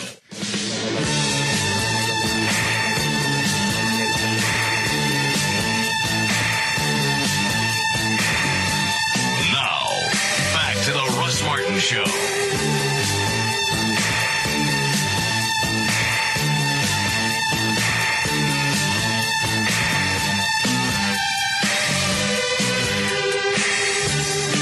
that all you do during the break? Is just sit in your office and listen to clips to Reverend Manning? Lately, that's all I've been doing. Pretty much. How long does this last when you send? 5 seconds. I lost it. I found it. We ready to go? Anything else? If you want to see, we got any more audio, JD. Anything else? Somebody wants to know why are you getting married, Russ? You can't get married. You can't do this to us. I don't have an answer for that. Anything else? It's a compliment about you in the show. You want to hear it? Okay. I think it's time somebody straightened your ass out. There are days when you think you're having a bad show. Even on your worst day, you're still light years ahead of any other show that's out there. So get over yourself. After hearing the fallen officer's Lozada's son call yesterday to thank you for the check you gave the family, I became even more of a fan. Can't ever remember any show making me laugh and cry at the same time. You didn't make light of the situation. You asked about his daddy, asked how his mom was doing, and offered further help. So even if there was a day that your show sucked, I really think we would cut you some slack for the help and compassion you show these families. Now shut the F up. And? That's he just telling you to shut up about it. On your worst day, you're better than anything else that's on the radio. I don't know that. Yeah. Drive around someday. Flip it on. Yeah, cruise it out there in the morning. You guys have brought this up before. Oh, man. As much money is spent in AM and PM drive, morning radio can't suck. Give yourself 2 hours. Give yourself an hour and a half. Drive around one morning from, say... Nobody stands out. 8 to 9:30. No. In fact, a lot of it's embarrassing. More embarrassing than anything that we've done, even on my worst day. Yes, absolutely. And I'm not blowing smoke up your ass at all, even close. Because you can make millions morning AM, PM drive. You can. So why, especially in Dallas-Fort Worth, it's market number 4 now, there should be no reason why anybody blows. Nobody stands out. Nobody. It's all just the same. I even had somebody tell me that New York radio blows. I've heard that before. Have you, Gavin? I've heard New York radio, yeah. Any better than Dallas-Fort Worth? No. I mean, they're absolutely right. I mean, you are far and above a lot of other... You just want your shorts back. See, it's like I said that on the Jagger show this morning. I said, I know I'm going to be called a kiss ass. You were kissing Jagger's ass or mine? No, I said on the air how hard you work and how great of a show it is. You ever compliment Jagger? Because that's really got to suck to be on somebody else's show and complimenting another one. I absolutely compliment. It's my favorite morning show. I love the Jagger morning show. All right. Yeah, it's great. All right. This clip is how long, Trey? 5 seconds. Okay. Woman! Loud. Woman! Thou can be free. Just do as I tell you. God said to me now, I'm not saying I read somewhere. I'm not saying I understood. This is longer than 5 seconds, but I see where he's going. I didn't come up with this on my own. No. This is none of my conjecture. No, it's just you're the man. And I'm just a mouthpiece. I'm God's, whose name is God. I'm God's mouthpiece. He's talking through you. Woman, thou can be free. Just do as I tell you. God said to me now, I'm not saying I read somewhere. I'm not saying I understood. I'm not saying I conjectured, but I said to you, God, whose name is Jesus, said to me. What did he go on to say? Oh, he was bashing on T.D. Jakes. Who is that?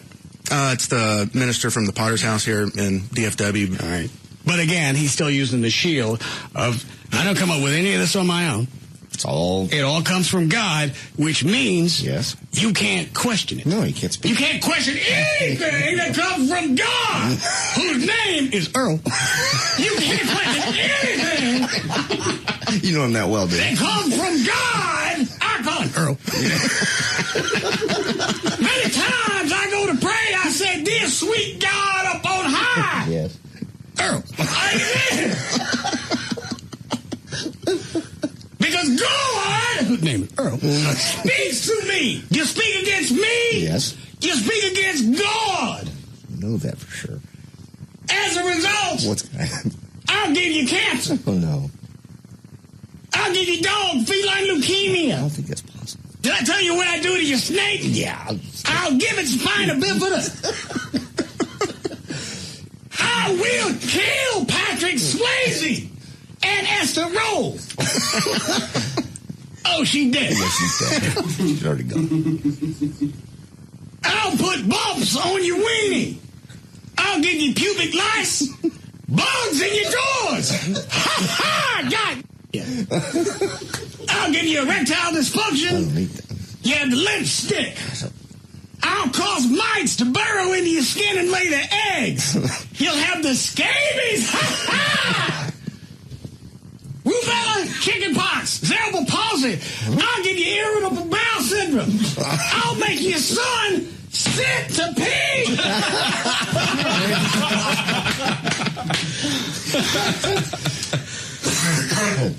A little too much God. Speaking through you.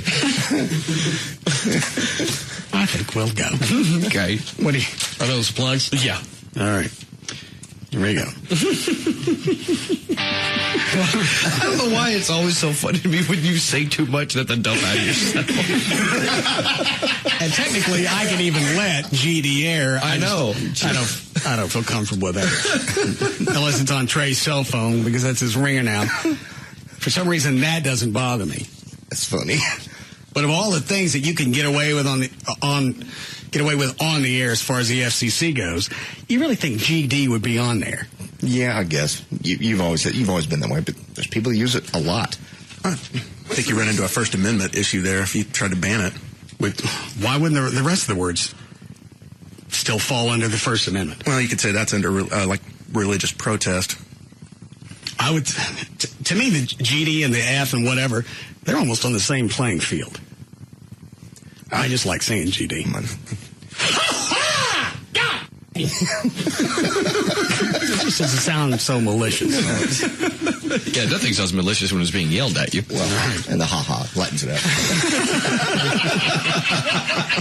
All right, let's go then. All right, for more information about the Russ Martin Show, including pictures, videos, and more, go to russmartin.com. To answer any question you may have about the show, go to russmartin.info. To instant email the show and only during the show, send that to studio@russmartin.com. Other show websites, JohnDavidRyan.com, DanAntasos.com, DJClo.com. Is your website still up, Clo? That new website is IHateValerie.com. And it is updated. TreyTrenholm.com, and for Chuck, who's normally on the keyboards, ChuckWheat.com. The official caterer of the show is Sugar Babies Barbecue. Their website, SugarBabiesBBQ.com. Limo service is provided by Limo George. His website, LimoGeorge.com. Russ gets his guitars and band equipment from the Guitar Center. Their website, GuitarCenter.com. The official liquor store of the show is Majestic Fine Wine and Spirits. Their website, MajesticLiquors.com. And the official site for Live 105.3 is Live1053.com. What are you doing, Trey? Oh, is it your cell phone? Dan's right. It does sound like one of those pull-string dolls. Yeah. Like a Reverend Manning pull-string doll. Yeah, just pull the string back and it says... All right. See you guys tomorrow. You can now listen to The Russ Martin Show anytime you want on the web at russmartin.info.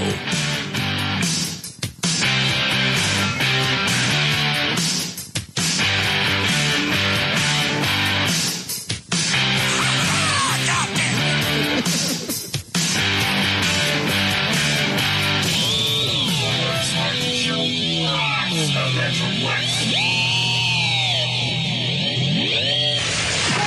you ready to get trashy? This is the absolute can't miss party of the year. Live 105.3 and Bud Light present the Russ Martin Show White Trash Party. Friday, March 14th at Nokia Theater. This year, we take on the State Fair theme with all of your favorite carnival games throughout Nokia. Dress up in your favorite white trash getup and get down and dirty for only $10 at Ticketmaster.com or at any Ticketmaster location. Get them now as they go up to $20 the night of the show. And what's a carnival without entertainment? Headlined by the Russ Martin Show Band. I wanna love you like a lover should. You're mine, so fine.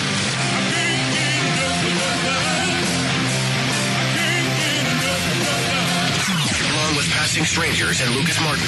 Proceeds from your support of the White Trash Party benefit the Russ Martin Show Listeners Foundation, so you can party to support a great cause. The 2008 White Trash Party is brought to you by Bud Light, Rodney Anderson at RodneyAnderson.com, the Dallas Observer, Outrageous Adventures, and the station who loves to get trashy.